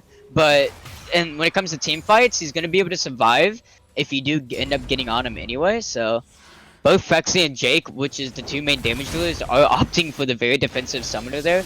So a lot less options already for Pugdog Gaming to really do anything here. On top of, you know, the champ select. Ooh, death sentence. Alright. Oreo, please, trying to see if he can't find anything early game, which I don't blame him. He is very, very much, I would say, desperate. I think they might realize that the comp and they need to play towards it, and they need to find this early game snowball as much as possible. They're gonna push into this tower pretty relatively early on. It is gonna be Evelyn on the bot side, Zach on the top side, a trade of scuttles, and see if Zant wants to go for any type of gank. Maybe he does have level 3 here, so he does have slingshot, Q, and W. It looks like he's just gonna probably just go ahead and clear as much as possible, see if he can't get level 6 as much as possible so he can match the level with Fluffy, because Fluffy's just looking to really power farm until he hits 6 so he can get out on the map and gank. Yeah, I mean, and if the standings are all correct as they stand, I mean, Wonder Bears has a chance to make the Pug Gaming no longer undefeated. So there's a lot riding on this actually. So it's going to be good to see Wonder Bears try to close this out and not have to go to a game 3. And so far, just with the way the draft is gone, with the summoner spells that are up, obviously, like you said, anything can happen as Scion knocks them up there top. It's gonna be great to see if they can go ahead and close this out and get a very good, secure win against an undefeated team. Yep, definitely will be feel good being able to get a win onto the undefeated team, especially when you already have a loss yourself. And Conjured Raven gonna have a relatively easy time into Chris here in terms of not being able to get knocked up and go for easy CS because of the Flame Breath Unstoppable, but he will still take a lot of damage from it, so doesn't get rid of the damage, just gets rid of the knock up there. Can't guarantee CS more that way, but Chris definitely still feeling very, very safe into this lane in general, as it is really hard to find kill pressure in a tank versus tank matchup by yourself. Gonna need some type of jungle pressure if you can do anything there. And the Ocean Drake is up. I wonder if we'll actually see any type of fight for that. Ocean earlier in the game right now, not as pressing of an objective. So I'd be surprised to kind of see that fight go down from a team perspective. But it looks like, you know, both junglers are in the top right now, so they're not even really trying. No wards are out, so no one's really making that play. Yeah, no one yet, and Killua just not able to get on Jake here. Every time Jake sees Killua, they go for maybe a position that he can walk and jump in. He just immediately throws out his soldier, auto Q, auto, get the arcane comment, and just look at the health right now between Jake and Killua. If Killua tries to go in on, oh wait, all right, it's a little bit of a just trade off going off there. It's Chris loses that trade, but like I was saying, if Jake, that's okay. Poof, Killua.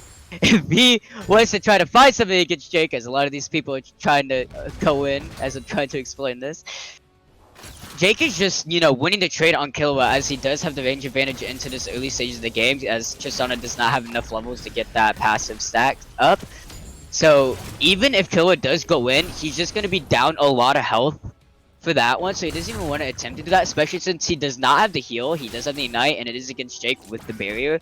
Also on top of that, Jake does have the ultimate there, so the Streaming Warrior is going to make sure that Jake stays healthy even if Killua does end up going in on that one, so I do wonder when they picked this draft and what they talked about during the load up of the screen, what their win condition was.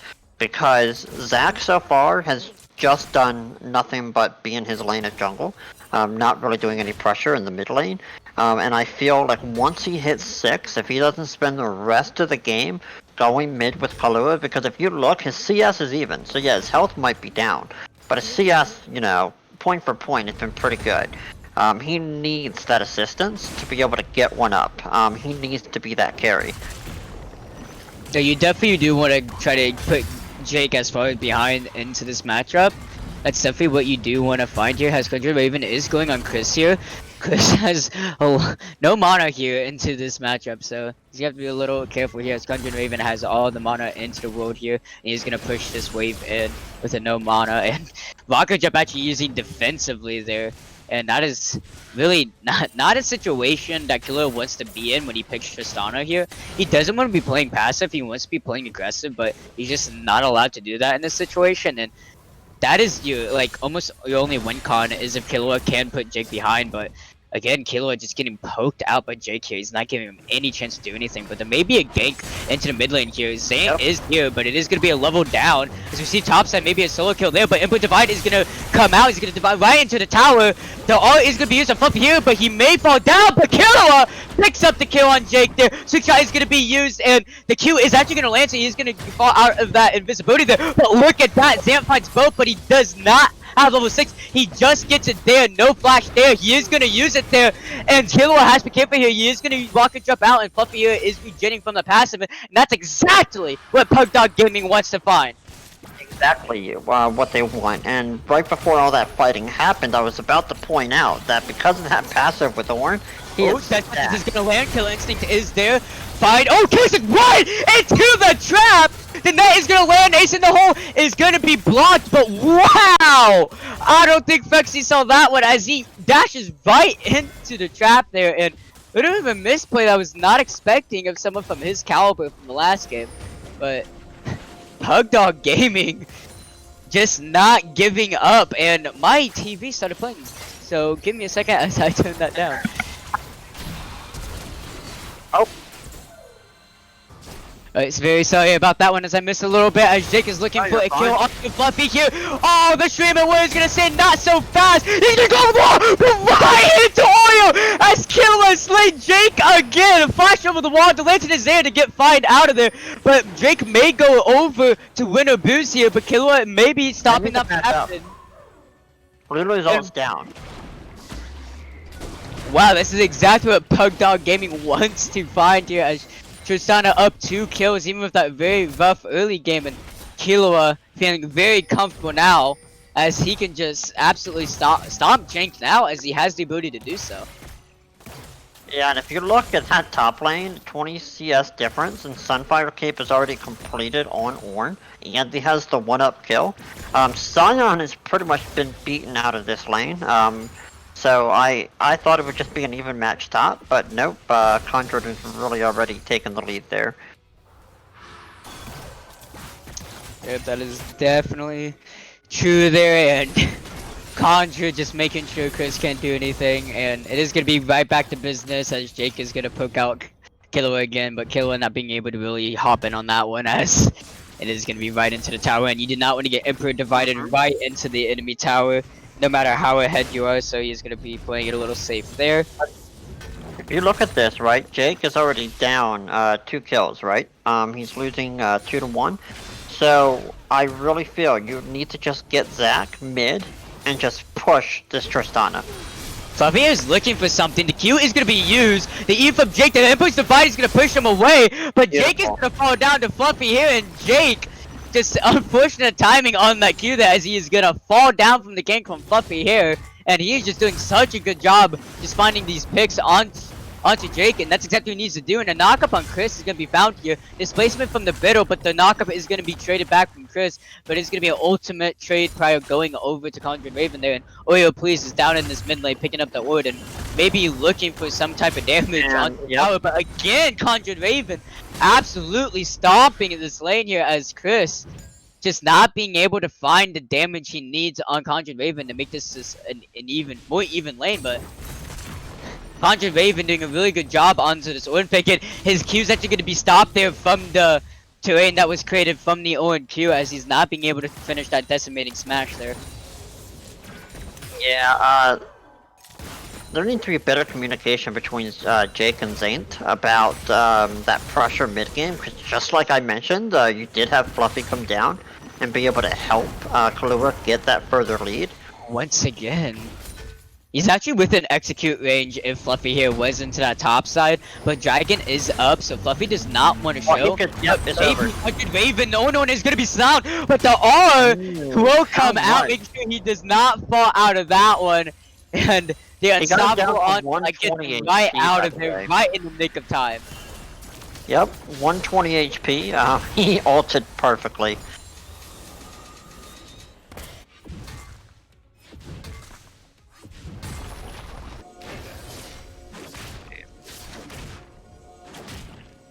Zayn is going to find this wood here as trying to give as much pressure into the mid lane as possible as Fexy versus Find. It's not It's not terribly bad for Fexy and T-Bab right now, as the CS isn't too big, but Killua is going to go on to Jake here, and this is exactly why Jake picked the Azir. Even if Killua does go in, he is ahead, but it does not matter, as he's able to just eat right out of that one with the Shreem and Warriors.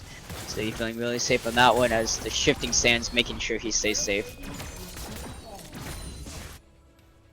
Want to point out also, 13 minutes into the game, that Ocean is still sitting there, so nobody has made that a priority. Shifting sands is going to be used. He's going to get out of that one. Fluffy here not giving any breathing room to Jake here. That's good. Like, I want to constantly see that. Tristana by 20 minutes should be able to get like an IE, and a little bit of attack speed, and just call it a day. Yep, she's going for the rocket jump again. The Empress Divide is going to go right into the tower, as maybe he's going to fall down to Shifting Sands to make sure he stays alive. The Ignite is going to be traded out with the rocket jump. The Flash is going to have to come out, and it is going to be both Barrier and Flash coming out from Jake. It is going to be traded over. Fluffy here is here with the Flash, and the Death Sentence is going to be thrown out. And Flash is going to be used by Oyo, please not being able to find that one. As Last Caress is still up with Fluffy here, but he's not going to be able to find it on Jake, and Jake actually falling down to Killua here, but he is making sure he does not fall down, not giving Killua any more breathing room, as he already does have. He is going to have the Nashor suits, he is going to pick up the seal there, and making sure maybe he can try to find his way back into this one. The CS isn't too horrible for him, only down about 12, so he's doing okay in the 6th spot, making sure that he can keep up onto the Tristana that does have a lead on him. The Berserker Graves and the book is going to be completed with Killua here, as he's making sure he can get any type of that utility onto Jake and make sure he can get a kill here. But this is exactly what Pugdog Gaming wants, to make sure they put Jake in his place and put this Azir behind. Yeah, drastic difference than that first game that we saw when he had that comfort of Orianna. This is just massive improvement as far as the pressure and where they're pushing for Pup Gaming.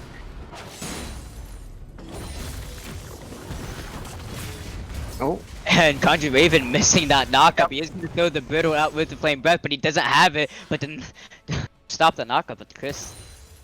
Not being able to find it, can't clean it just a little too soon. But Killing Sticky is going to go on to find it. He still has the flash. He is going to have to use it, and Killua is here. The Shifting Sand is going to be used.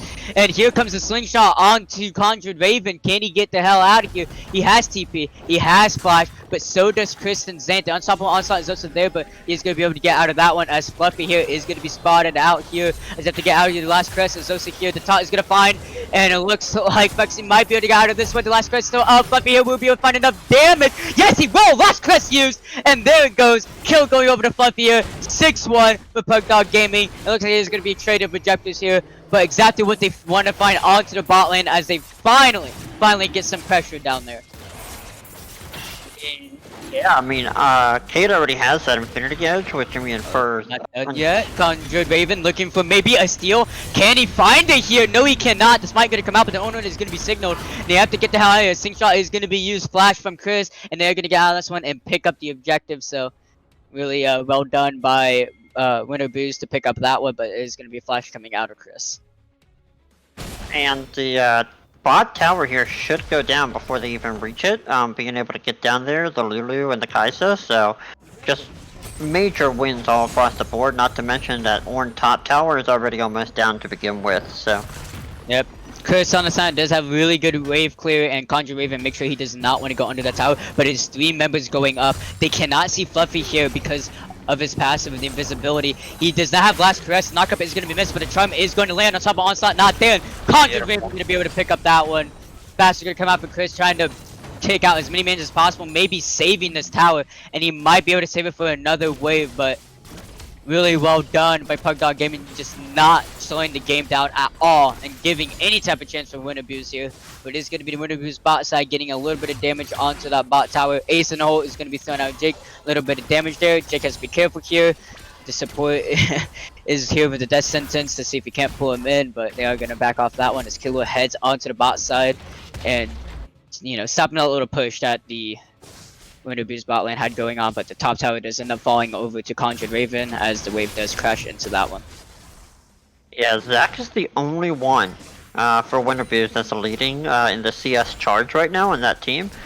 But when you compare it against the Evelyn and the pressure that she's been able to keep rolling for her team, made already a much more dramatic impact. Now they do have Rift Herald, so they should be able to drop Shelly down soon and get a tower at some point, possibly this bot tower, which looks to be the most down at this point. Yeah, Winnipeg's need to give themselves some breathing room. They need to break the map somewhere. They have the Shelly. They need to use it, even if it's just for a single tower. That, you know, that give a little bit of global gold and local gold to your players. Give them some type of breathing room. But Killua, not on a ward here, and he might try to find something with Vexy. But he does have to be careful. Ooh, Fluffy is going to be spotted here. Killua is here. He is going to go onto Vexy. He's not going to win, but Fluffy here has to be careful as the last gets down. Shutdown going over. And Killua has to be very careful here. He's going to use the last shutdown to shield. Coming out from T-Bab, and a double shutdown going over to Vexy as he picks up 2 150 gold shutdowns as he gets 900 gold from that exchange. And wow, a little over zealousness coming out from Pugdog Gaming as the mid jungle duo just going way too hard there. And Emperor's Divine might find here, but the pacemaker, how many flash on death sentence is going to land. Zan has to get out here. He's gonna slingshot away from the trap. Chris is he's going to make sure he gets out of this one. Another death sentence land. Play not finding where it needs to go. But Vexy and T-Bat playing that so well and find 2 shutdowns for the ADC. And that's exactly what they need to get back into this game, as that is the damage dealer you want to get it on. Either on Vexy or Jake, and it finds one of the two. And that is exactly what they need. Yeah, that is great because it helps them scale up a little bit more in this mid-game, especially because the Manamune still has 200 mana that it needs to use up before it's fully built. So yeah, that definitely does help. That is great shutdown gold. Now, if only they could land it on Caitlyn, who's sitting with 300, that'll be even better. And that's definitely true, as Vexy really strong here. He's able to use the Sathian Rain to make sure he gets as much damage as possible. He's supercharged to see if he can't type of damage out. A lot of damage coming out from that single auto, as he does have BF Sword IE here, but Vexy's still very strong. And once he gets that Muramana, we'll do a little quick check. It is at 540 stacks out of 750. So he's about way more than halfway there, as he's gonna have it probably in the next few minutes. Shelly is going to be used here to see if they can't break open, but the unknown is going to be sound here. Flash Death Sentence is not going to find his target, but a knockup will find it. A slingshot, see if he can't peel for his teammate there, and no one else is there. Jake isn't there, Chris isn't there, and Zant trying to buy as much time for his team, and he did just that. Still with the passive there, and a really good disengage from Winter Boost. Yep, no, that was fantastic. They don't need to press their lugs. They helped everyone get away. Oh, here we go. Does not land. Dragon is up in 25 seconds. All the members are here. Buffy here is spotted out here. He does have to be careful. He does not want to find Zant. Zant still does have that passive. Ensemble not going to find its target, but Fluffy here, he still has the last caress, and he is going to use his last down. Jake is going to be found here. Emperor's Divide is going to push him away. It's not going to be enough. Can't kill or find what he needs to do, but he goes way too hard. And last place is not here for the Evelyn. Will she be able to find, but she needs no show out. Double kill over to Vexy, and a triple knockup from the Deathmane Smash. Oil plays so low, only knockup finding up on Chris, as that's all Country Raven can find there. Dragon is up, but it's going to be mid-prior going over to Winter Boost, and maybe a possible re-engage here, as Vexy is trying to regen as much health as possible. It looks like they are going to give the Drake over and take the mid-tower instead. So they do break up the map a little bit and find a lot more gold going over to Frexy there, but Jake and Zant do fall down there, as Jake is extremely far behind. He does almost have that Leandre's Torment, so once he gets that, he may be able to find something for his team, but at this current moment, he cannot, as his Emperor divides are just not dividing enough, and they're not finding what they need either, and he's just absolutely getting stomped in this game.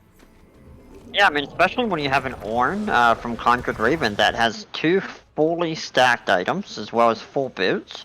And then you can look at their other huge tank, the Scion, who can't get anything going really. So yeah, I mean, I think that's going to be the same outcome every time, with Saint having to pretty much break up the fight so that everyone can have an elongated time. I also want you to pay attention to the build that Vexy has so far. He went for the stopwatch. So even if Fluffy Heart can get into the backline and have enough for the last caress, Vexy can just stopwatch that one out and maybe get out there with the Killer Instinct Flash Barrier or with the Lulu's assistance. So a lot of options for Vexy right now to stay alive and self-peel himself. And he has the position to carry this game, because like we said, it's the early game for Pugdog Gaming, and they found the early game, but right now, They're just not able to snowball it hard enough, and Fexy's now catching up on Find here, as he's actually only about 500 gold down with a big CS difference, and he does have 3 assists over Fexy too, so Find has to be a little careful here, as he needs to start finding stuff for his team, otherwise Fexy's just going to be able to absolutely dominate this game, and give enough time for Jake and the rest of Winner Booze to catch up. Yeah, I mean, this is something that they're gonna need. Pug needs to push, like, now, and not allow them to scale into that late game, because just like you said, it is still, from a drafting perspective and the way that they scale, it's over if they don't help push with this Tristana lead right now.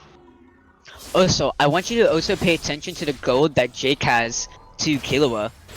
It's kind of insane, but Jake is actually closer to gold on Killua than Fexy is on Find here. So, Killua, he completely lost his advantage over Jake here, and Jake is about as fed as he is right now, so Killua completely throwing the lead he had, and is pretty much just as useless as he was in the beginning of the game here. Yeah, no, I completely agree, yeah, but I really feel like if they can just have that Ornn be that front line, they stop playing this dance that they're doing here, for whatever reason, this is just wasting time. They're allowing Winner Booze to go ahead and just catch up a little bit and farm, and it's negating all the progress that they made in this early game, and they cannot really allow that. Oh, so if you look down into the items, so Fexy, he did finish the Muramana, so a humongous power spike for himself. And he's about to have the upgrade on his supercharge here in a little bit, once he be able to pick up that Stinger or the Rune on Turricane. I expect the Stinger into Nashor's too for this one, but the Rune on Turricane can also be picked up just in case he wants to go move that AD. Really depends on preference at this point, but Fexy really strong at this point of the game, has the ability to go into that backline onto Fine, like we were talking into the pre-game during the draft, and Winner Booze getting very close to what they need of their win cons to actually win this game, so yeah, keep doing what they're doing, they should be able to find themselves a win. On the other side of Frexy, though, if you look, Ornn did give the first upgrade that he had to Find. So he does have the IE at 110 damage, so I mean that is gonna hurt a little bit if you can hit into that back line for sure. But I completely agree, I mean it's just pretty much everything for the first 20 minutes, with how well they played, has been negated by not being able to take advantage of a couple of these early trades and make a little bit more push into that secondary tower. That's very true, and it's going to be the natural 2 for Fex as you do see the Stinger and the Findish Codex. Most likely Zonia's second item with the stopwatch there, and a lot needs to be done for Pugdog Gaming for them to actually find Fexy here, because there's just so much ability for, oh wait, maybe it's going over on Killua, and the berry is going to be used, and Killua almost dies there, and wow, really good Paul in there, as Fluffy is going to be spotted out here. Zant is on the way. Blastprint is going to go over the wall, but he's going to go right into Zant here. The voicing is going to land, so you can't execute, buddy. And they are chasing him down, making sure that he cannot, get any type of execute here and can't get out of this one alive. And he does have the flash. He's going to flash over the wall. Actually, he's going to last crew S over the wall. And he might be able to maybe get out of this one, but Zant is still here. Destiny is going to land on Chris, but that is not who you want to find. It looks like Jake might be able to pick up the kill on Fluffy.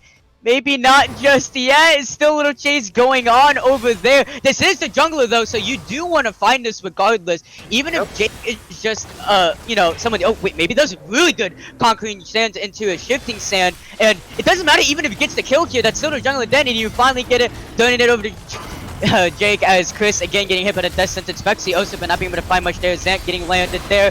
Conjured Raven into the back unstoppable onslaught on to Fine there. Fine has to get the hell out of town. Vexy's just at the back line doing so much damage here. Destiny is going to be dodged there. And he does have the East supercharge. And Hero getting hit by that Display Expansion Vala. And it burns to 5 fights 3! Decimating smash there too! As the death sentence not going to be enough. A double kill going over to Jake as he gets that sweet, sweet justice as he shows that he is not out of this game. And Pugdog Gaming absolutely just threw this game away as they are not able to find Fexy. They are not being able to get Fluffy out of that really predicament situation. And they are just absolutely not able to take this game home, as I think that's it right there. you got both the enemy carries are now fed, and Nash's Tooth now up on Phexy, and it is going to be a Leandri's tournament back on Jake here, and that is all Azir needs to get online, and he's probably going to get even more on his next back there, as he just got so much gold from there, as that was such an amazing Emperor's Divide, and he shows just how good he is, regardless of the early game. Yeah, if they go back and rewatch that, it's even more upsetting in context, but hold on right here. He's gonna get polymorph here. Xant is here with the slingshot. Last crest is gonna be used. Lantern is not gonna be able to be there as he throws it right when last crest is used. And it is gonna be Scudder going over to Xant, and it's gonna be Baron Pressure going over to Win or Booze, and Win or Booze just absolutely playing what they need to play right now.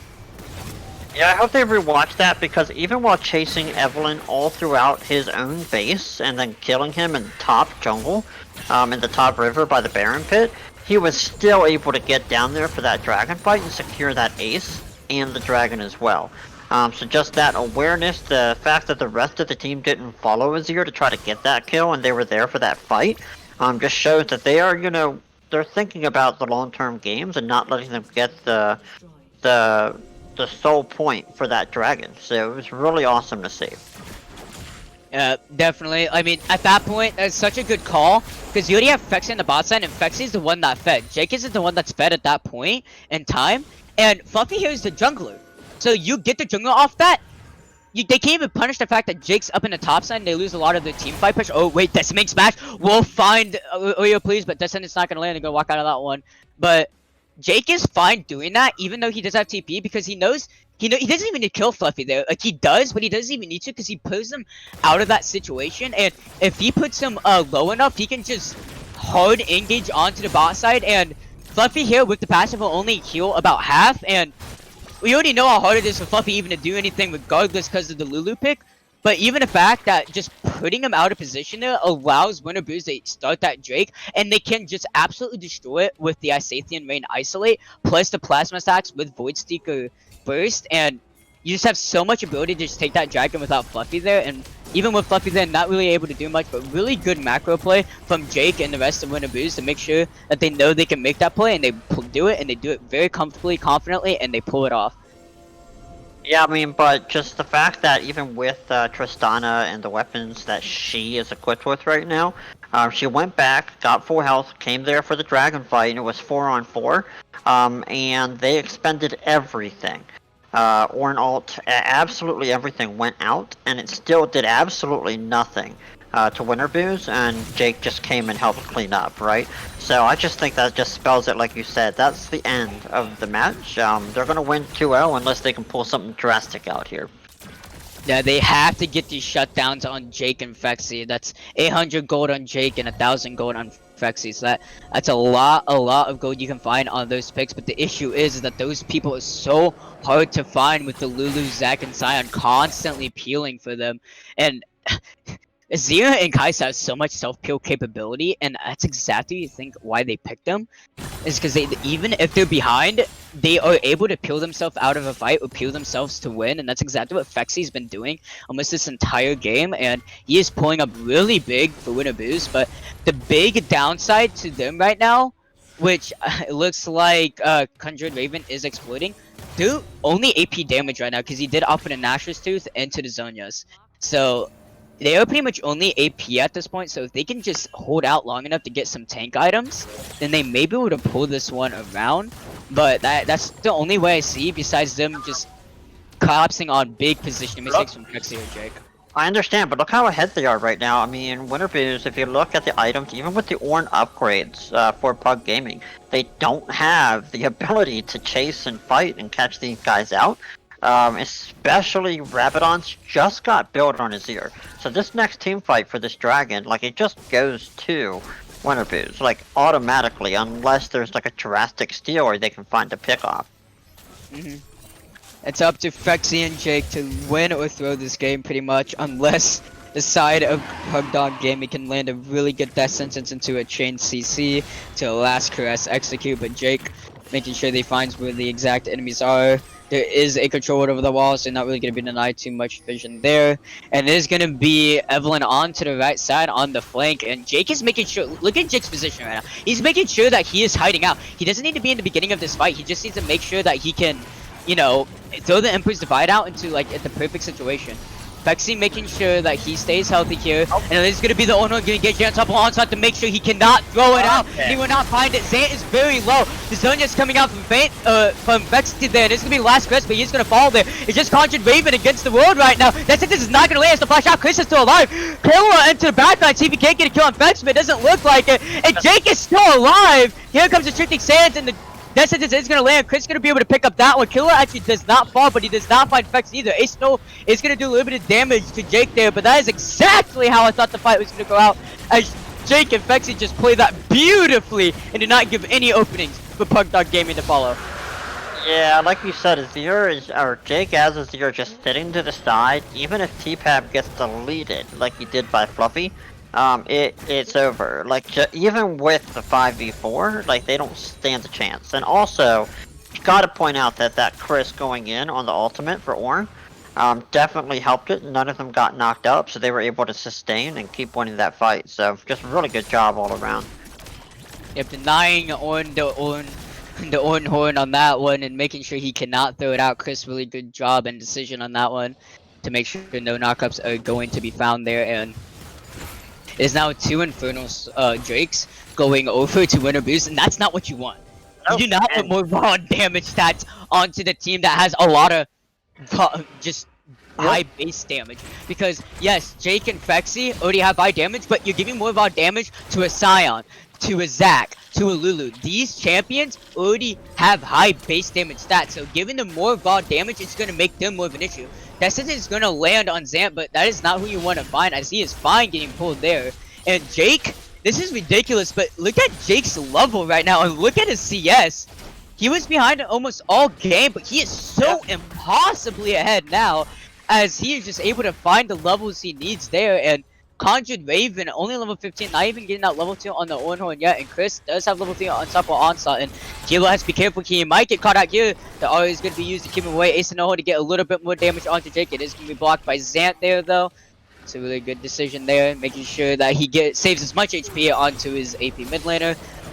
Looks like Trump may be able to go out, and it is going to land onto T-Bab there, but the last best I'll be able to find Infexi's godlike, as there's so much damage from the Isathian Rain when you are isolated like that. And he almost did get T-Bab, but obviously the Lulu doing so strong. The Descendant is going to land there, but he's going to be the killer instinct into the back line, and Fine's not going to be able to find what he wants there. It is going to be Jake falling down there, but Fexi's very low here. Can he stop the Ornn horn? Yes, he can. The Zunya's coming out, and it is going to be a perfectly timed E, as Zant is the only one there, and he has to switch out under the death sentence, actually barely missing there, and it is going to be Chris in the mid lane getting that tower, but very well done in Pugdog Gaming as they find the damage they need on Jake and Fexy there, and they had a really good pick on Jake there with the death sentence, and it is very, very possible to come back after that. Just the sheer amount of gold they are influx from that, but they are theoretically behind in gold, but they're also ahead in gold because of the ornaments. The stats that you get from each item is about 1,000 gold, so realistically they're about, I would say, 4 to 5k gold ahead, which doesn't show obviously onto the scoreboard, so it doesn't track that. So Pugdog Gaming maybe feeling a little more comfortable after that one, and Jake and Fexy did do a lot of damage there, but they were just not able to stay alive long enough. And look at Fexy, he actually bought a Guardian's Angel, and actually, if Fexy had a Guardian's Angel that fight, I'm pretty sure they just win that altogether, because Fexy just has the ability to kite that one out unless he gets hit by the death sentence. So it's pretty much all Oreo there if he did have the GA, but he does have the GA now. He is full build, so he's going to be very strong at this point in the game, but he is not going to scale any longer. But if you look at Jake's item, he still has 2 items up, so Jake still has plenty of room to scale. He did hit his level cap here, but he's just so strong at this point, so you got to continue shutting him down here. Same with Fexy. Fexy also still does have a shutdown here, so if you can get that one up, you'd also feel really good.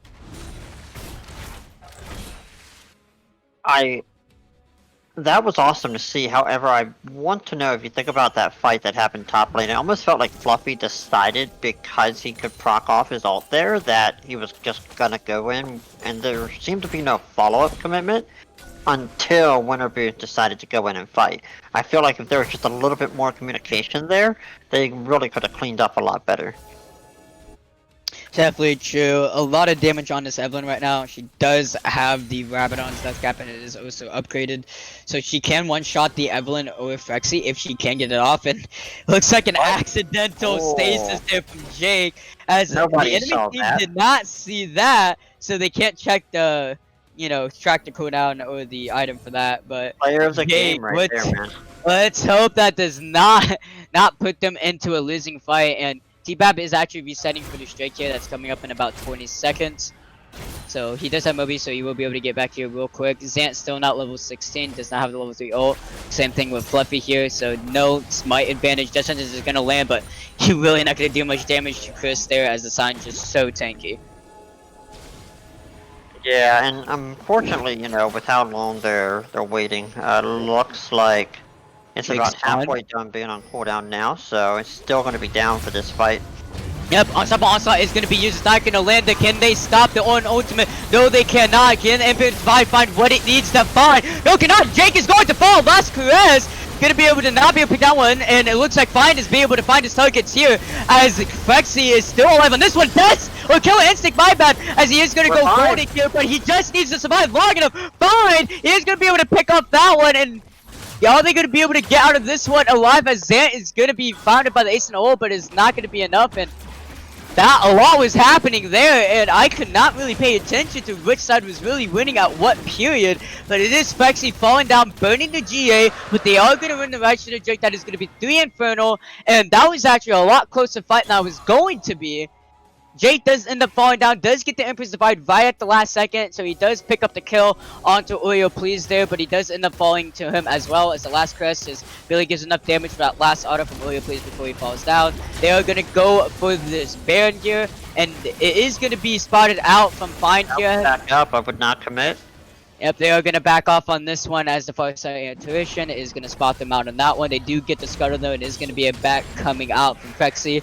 I wonder if Frexy actually has enough gold to sell this GA to get probably something that's a little stronger. And they are going to be spotted out from doing this Drake. Zant is going to cancel his back here. Wow. And it is still no level advantage. TP coming up from Chris. He has a simple onslaught. It is getting burned here.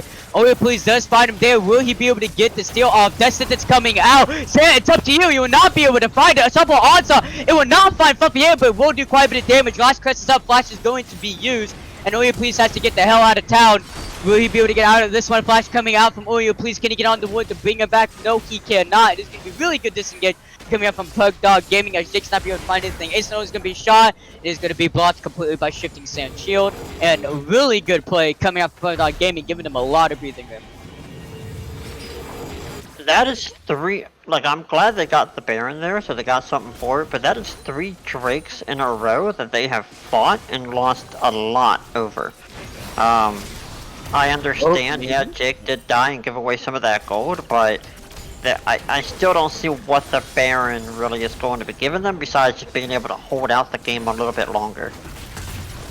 This game definitely is going a lot longer than I thought. Will he be able to find the divide? Yes, he can, but it is on the tank. But he's just going to get shredded down by Frexy. You're playing against Caitlyn, and you use Stasis. You're going to fall on that one. This is going to land on not the target you want there, as you're going to pick up the beefy sign that it is going to be a 1-for-1 top laner from mid. And that's actually, I would say, overall worth for Winner Booze, because he didn't have a shutdown, and they take out someone with really hard engage that already has Baron. So they lose Baron, and they really don't lose much else there, as there's no other objectives on the map.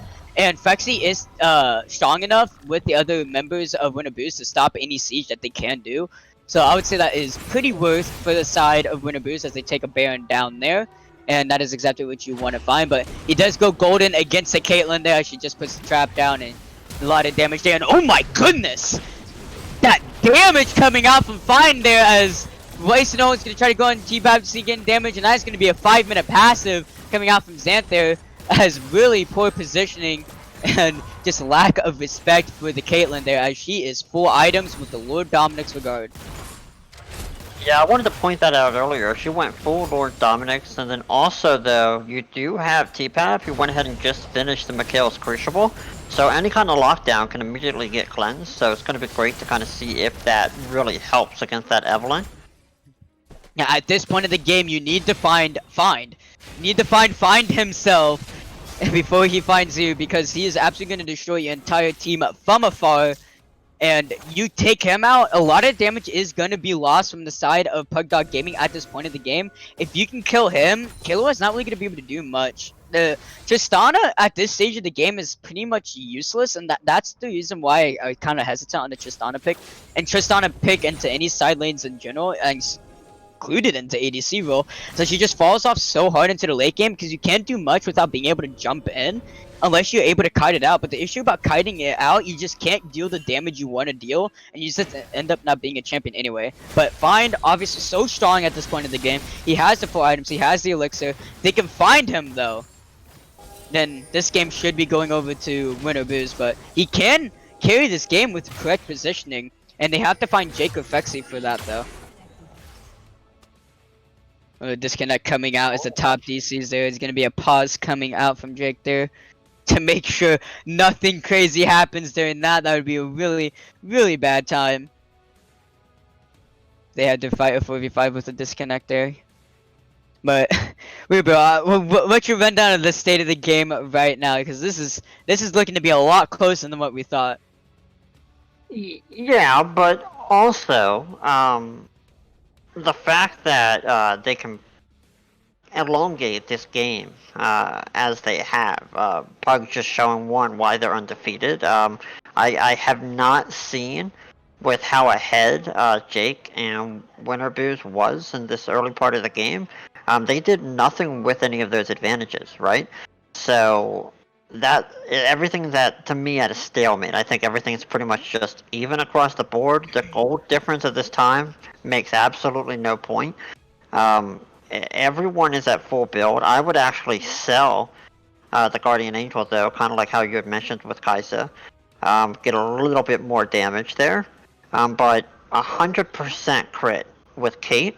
If you don't take her out, the game's over at this point. You are going to a game 3, and I don't know how they're going to feel going to that game 3 with the fact that they are playing a 45-minute game already with this. It's already a good 20 minutes above what they played the last one, so. Yeah, but it is going to be so coming up in 49 seconds there. I'm pretty sure that if Winter Booze does pick this one up, the game should just be pretty much over at that point, as the amount of that's like what, 24% damage, not 25, keep on thinking it's 6% from all the way back when it was first introduced. That's actually going to be about 16% extra damage coming out. Just from, attack damage and ability power. It's not adaptive force, so you get it on both sides, which for Kaisa, that is absolutely amazing for her, because she works at both sides, and the more AD she has, the more she's actually countering the raw magic resist that Conjured Raven did go. So he actually did pull it back a little bit and did get a Thorn Mail. But in general, that is definitely going to be really good for Fexy. But in general, if they can pick that up, Zant, Chris, and T-Bab are going to be doing a lot of damage just from the Infernal Soul passive with the explosion, and that's also going to be a lot of AoE coming out, because it's the Infernal Soul does do AoE damage around the target you actually land. So if you clump up against a team that has Infernal Soul, especially with the wombo combo that Winter Booze has, it's just pretty much game over at that point. But we'll have to see. Fine does have a level lead on Fexy. Fexy is pretty close. He's about 90% of the way to level 18 here, so he's about to get to that last little spike, and Oyo Please is about halfway to 16, and T-Pab almost 16, about 75-80%, but the game is going to be unpaused here, and it's going to be both teams looking for Drake here. Ooh, Oyo Please taking that absolute just amount of damage in. He actually got hit again. And I will say though, way below FHB. I know they are getting ready to play for this Drake here, but I will say player of the game right now for me, for either team, is going to be Oreo, just based on how well he has played the Vision, and he did that consistently between both of these games. So it's going to be great to see how this plays out. But ladies and gentlemen, let's do this. Let's fight for this Drake.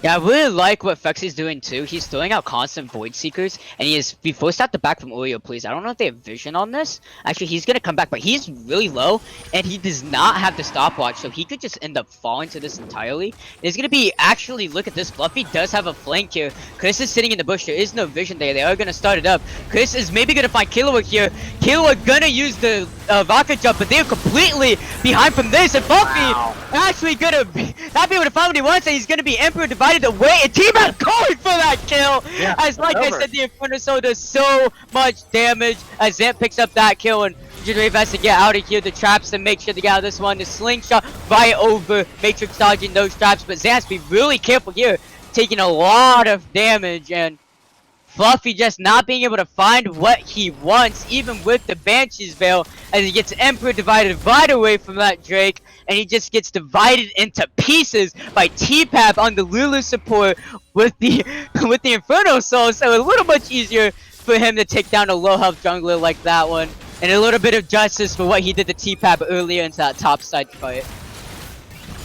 And I was really surprised about the positioning. Like, if you saw that Kahlua was sitting at the top of the river there, just sitting in that bush, and then it gets caught out by Sion, forced to jump away. Like, I don't know what the game plan was there, if they all just turned and went to the dragon, because they can't come in on top of them. Like, everyone's too tanky. So, really surprised that they just got caught out like that. Also, I really want people to notice from that fight, and I feel like Chris is not going to give as much recognition, but oh wait, are they looking for something here? Okay, know that. But Chris is not getting enough recognition for this, but that unstoppable onslaught, yes, it did not hit, but he zoned out Oreo Please and Killer. That's 2 members you're zoning out, so you would essentially make it a 4v3. And Fluffy Air was already divided from the team already, and Jake just obviously pushed him farther back and divided even more with the Emperor's Divide there, and so it was pretty much 4v2 more or less, and it was not a fight you want to be on the side for Pugdog Gaming, and they're gonna be able to spot out the win. It looks like it's gonna be a Baron play. Chris is gonna be pushing out the top side, and they have to respond to this. 'Cause look how fast they're shredding. Yeah, but there's nothing they can do. Like, they don't And have what any... they Look at actually that. are going to give it over, so it looks like Pugdog Gaming asleep at the wheel there, as I think it looked like they did want to contest it, and they looked like they wanted to position for it, but that raw amount of damage that Winter Boost was able to throw out was just so much, and they have a top wave here. Killua, yes, you're going for that tower there, but you aren't going to win this base race. Yeah. It's a vertical plus Baron. It's a 5v4. He's going to go for it, and they're going to have to try their best. Will it be a base race? And it looks like it might be. Let's see if we can be able to get this one out here, as he is on to the inhibitor here. Are they going to be able to find this one? It looks like not. The Udi on the Nexus tower. The Death Sentence is going to land. They're trying to buy as much time. The recall is going to come out, but a little too late there. Zant is about to fall, but Oreo, please, is not. He's gonna fall, but the passive is gonna be there. And here comes Killer, but you're way too late. Chris is about to fall, but the Emperor's divide onto the Killer instinct onto the backline. A triple kill to end the series for Jake, as he gets that good old sweet justice onto Killer there. And that is gonna be a GG well played coming up for both teams, as Win or Abuse just showing just how damn strong they are. You said they fell asleep. No, they just admitted defeat when they walked away from that Baron. Tristana going up mid like that, not even trying to come and defend the base against a fully stacked Baron attack force. They knew they had lost. I really hate to admit and see that, but when you're playing that passive and you're just going to take a random inhib that's not going to do anything for your team, they admitted defeat. There was no asleep at the wheel. It was over. It was over. But really good job. Like, that was fantastic to see, especially when you realize just how far that Azir was behind that Tristana and what he had to do to get ahead. Just fantastic all around from Jake, so good job. Yeah, Jake really finding what he needs to find there. He got a lot of those good Emperor divides, so it may look like he was completely and utterly useless because of the early game camp he had from Fluffy and Killua with the high aggression there. He came back and had an amazing 3+ man Emperor divides and just shuffled the entire enemy team that was still alive into his team and just solidified so many fights even though he was behind. And you don't need to be ahead on Azir to throw out your ultimate like that. Yes, you're not going to do damage, but Phexy had that for you. So even if you aren't doing damage there, Phexy has your back and he will do the damage for you. So as long as you can land those divides and just divide the enemy team in half like that, like he did multiple times, Phexy was able to capitalize on it very well. And I want to give so many props to Phexy by playing that series really, really well and almost to perfection, as he just absolutely stomps over Pugdog's Gaming's chances to even come back. And I just want to give like high props because he was in a really rough situation on that first double kill he got. It was a Evelyn and a fed Tristana onto. Yes, you have the Lulu, but if you do not play that well, you end up falling down, giving him another double kill, and that game could just be over if you cannot come back any later. But he picks up a double shutdown, about 900 gold because it's both 450, and he slingshots his way back into the game, and he absolutely dominates and makes sure he gives no leeway room over to Pugdog Gaming. Yeah, if there's one thing that I just want to end this on, as a positive, it is that Oreo needs to really talk to his team about being able to help with that vision. Because when you look at that vision score and everything he was able to do, he pretty much was that team. He really didn't have any misplays either. Everyone, they tried to come back there towards the end, but his vision and the way that he plays the entire field gives them that advantage, and they're still not able to take that and run with it. So it really is upsetting to see. But good job, everybody. This was a fantastic series, and I look forward to more next week.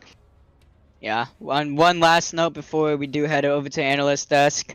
I do respect the little bit of play coming out from Killa, seeing if he can't break the base fast enough. I would have loved to see if he did go ahead and fully commit to that instead of trying to recall the last second there. So yeah, it was cool to see. It was looking pretty hype at the end there, but obviously good shit from like Pugdog Gaming. You guys were pretty close to stopping on the predictions there. You guys had a way stronger game too, even though the draft was way more in favor, in my opinion, to Winter Boost. So props to you guys. You guys held on. You almost had it there right at the end. You found what you needed to find there, and you just absolutely decimated a little bit. Not even a little bit, but just a lot in those fights, and you had pretty good plays there. But I'm gonna go ahead and send it over to Psychonautic to break down that amazing game.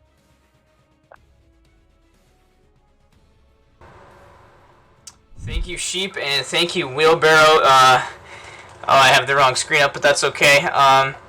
What a game, and almost a 50-minute game coming out from Winter Booze, and oh god, my screen's all messed. Okay, it doesn't matter. Anyways, he literally tried his absolute best. The 100% crit Caitlyn was putting in work, but in my opinion, Winter Booze just had the better overall draft and composition. But the Protect the Frexy comp paying dividends in the end. Just an absolutely well-played game from Win or Booze. But Pugdog Gaming, don't beat yourselves up. You guys held into the absolute end there. Even with a little bit of a base race attempt from Tristana, even though it didn't pay off. You guys never gave up. You always tried to win, and that's definitely something anyone can respect. But just... It's hard to break down a 50-minute game because of how long and how much actually happened. Those dragon fights every single time were absolute madness. Definitely gotta give props to Jake as well for those insane Emperor's Divides. Definitely a huge factor in the win, getting huge picks at key moments. Definitely able to, probably a major reason why they were able to get that Infernal Soul. But once a Kaisa Azir at 50 minutes has a 4 Dragon Infernal Soul, there's not really much you can do about it.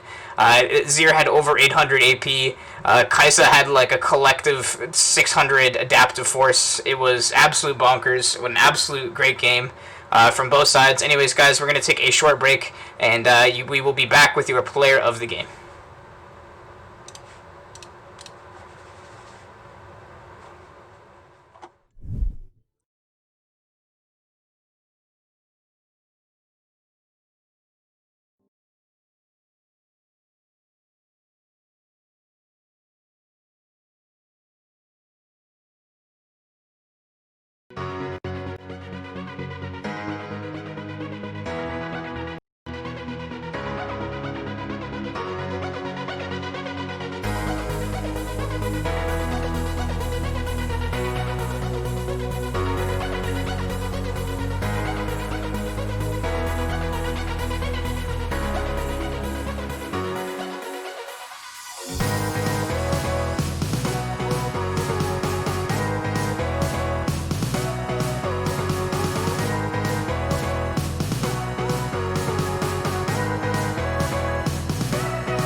Welcome back, ladies and gentlemen. You guys were back and forth, a little indecisive on the vote, but in the end, it is Jake on the Azir taking home your player of the game. 9-7-9 on the Azir. Maybe not to the ear the most impressive performance, but he weathered that storm of being a little bit behind from that early game, completely turning around not only his score but the game. A really great performance by Jake. The amount of Shurima shuffles onto 3 or 4 man targets that completely turned the tide of a fight was pretty much insane. Definitely a massive factor on why WinRBooz was able to win the game. But WinRBooz as a whole doing a great job. Frexy channeling his inner Uzi a little bit there, and but Pugdog Gaming never giving up, always contesting, always trying. Stayed in it to the end. A 50-minute game. I don't know if I was in that game I could have made any difference. Pugdog just doing an absolute great job. I don't know if any other team could have held on for longer than that. A great job and some great games tonight as WinRBooz take this series 2-0. But be sure to come back tomorrow at 8 p.m. for our LRS Premade League, where the Beaver Cleavers will take on Jet Black. It took me a second to remember that. But be sure to also check out our website and all of the merch. Maybe go pick yourself up a jersey, treat yourself to something nice, and help support the stream, help support the show. Also, be sure to check out our YouTube channel where you can find the Let's Talk Legends podcast and lots of replays of stream games. So be sure to head over and check on that. Anyways, guys, I hope you all have a great rest of your night. That's it from me, Psychonautic. Thanks to Sheep and Wheelbarrow for their great casts. And enjoy the rest of your night, guys.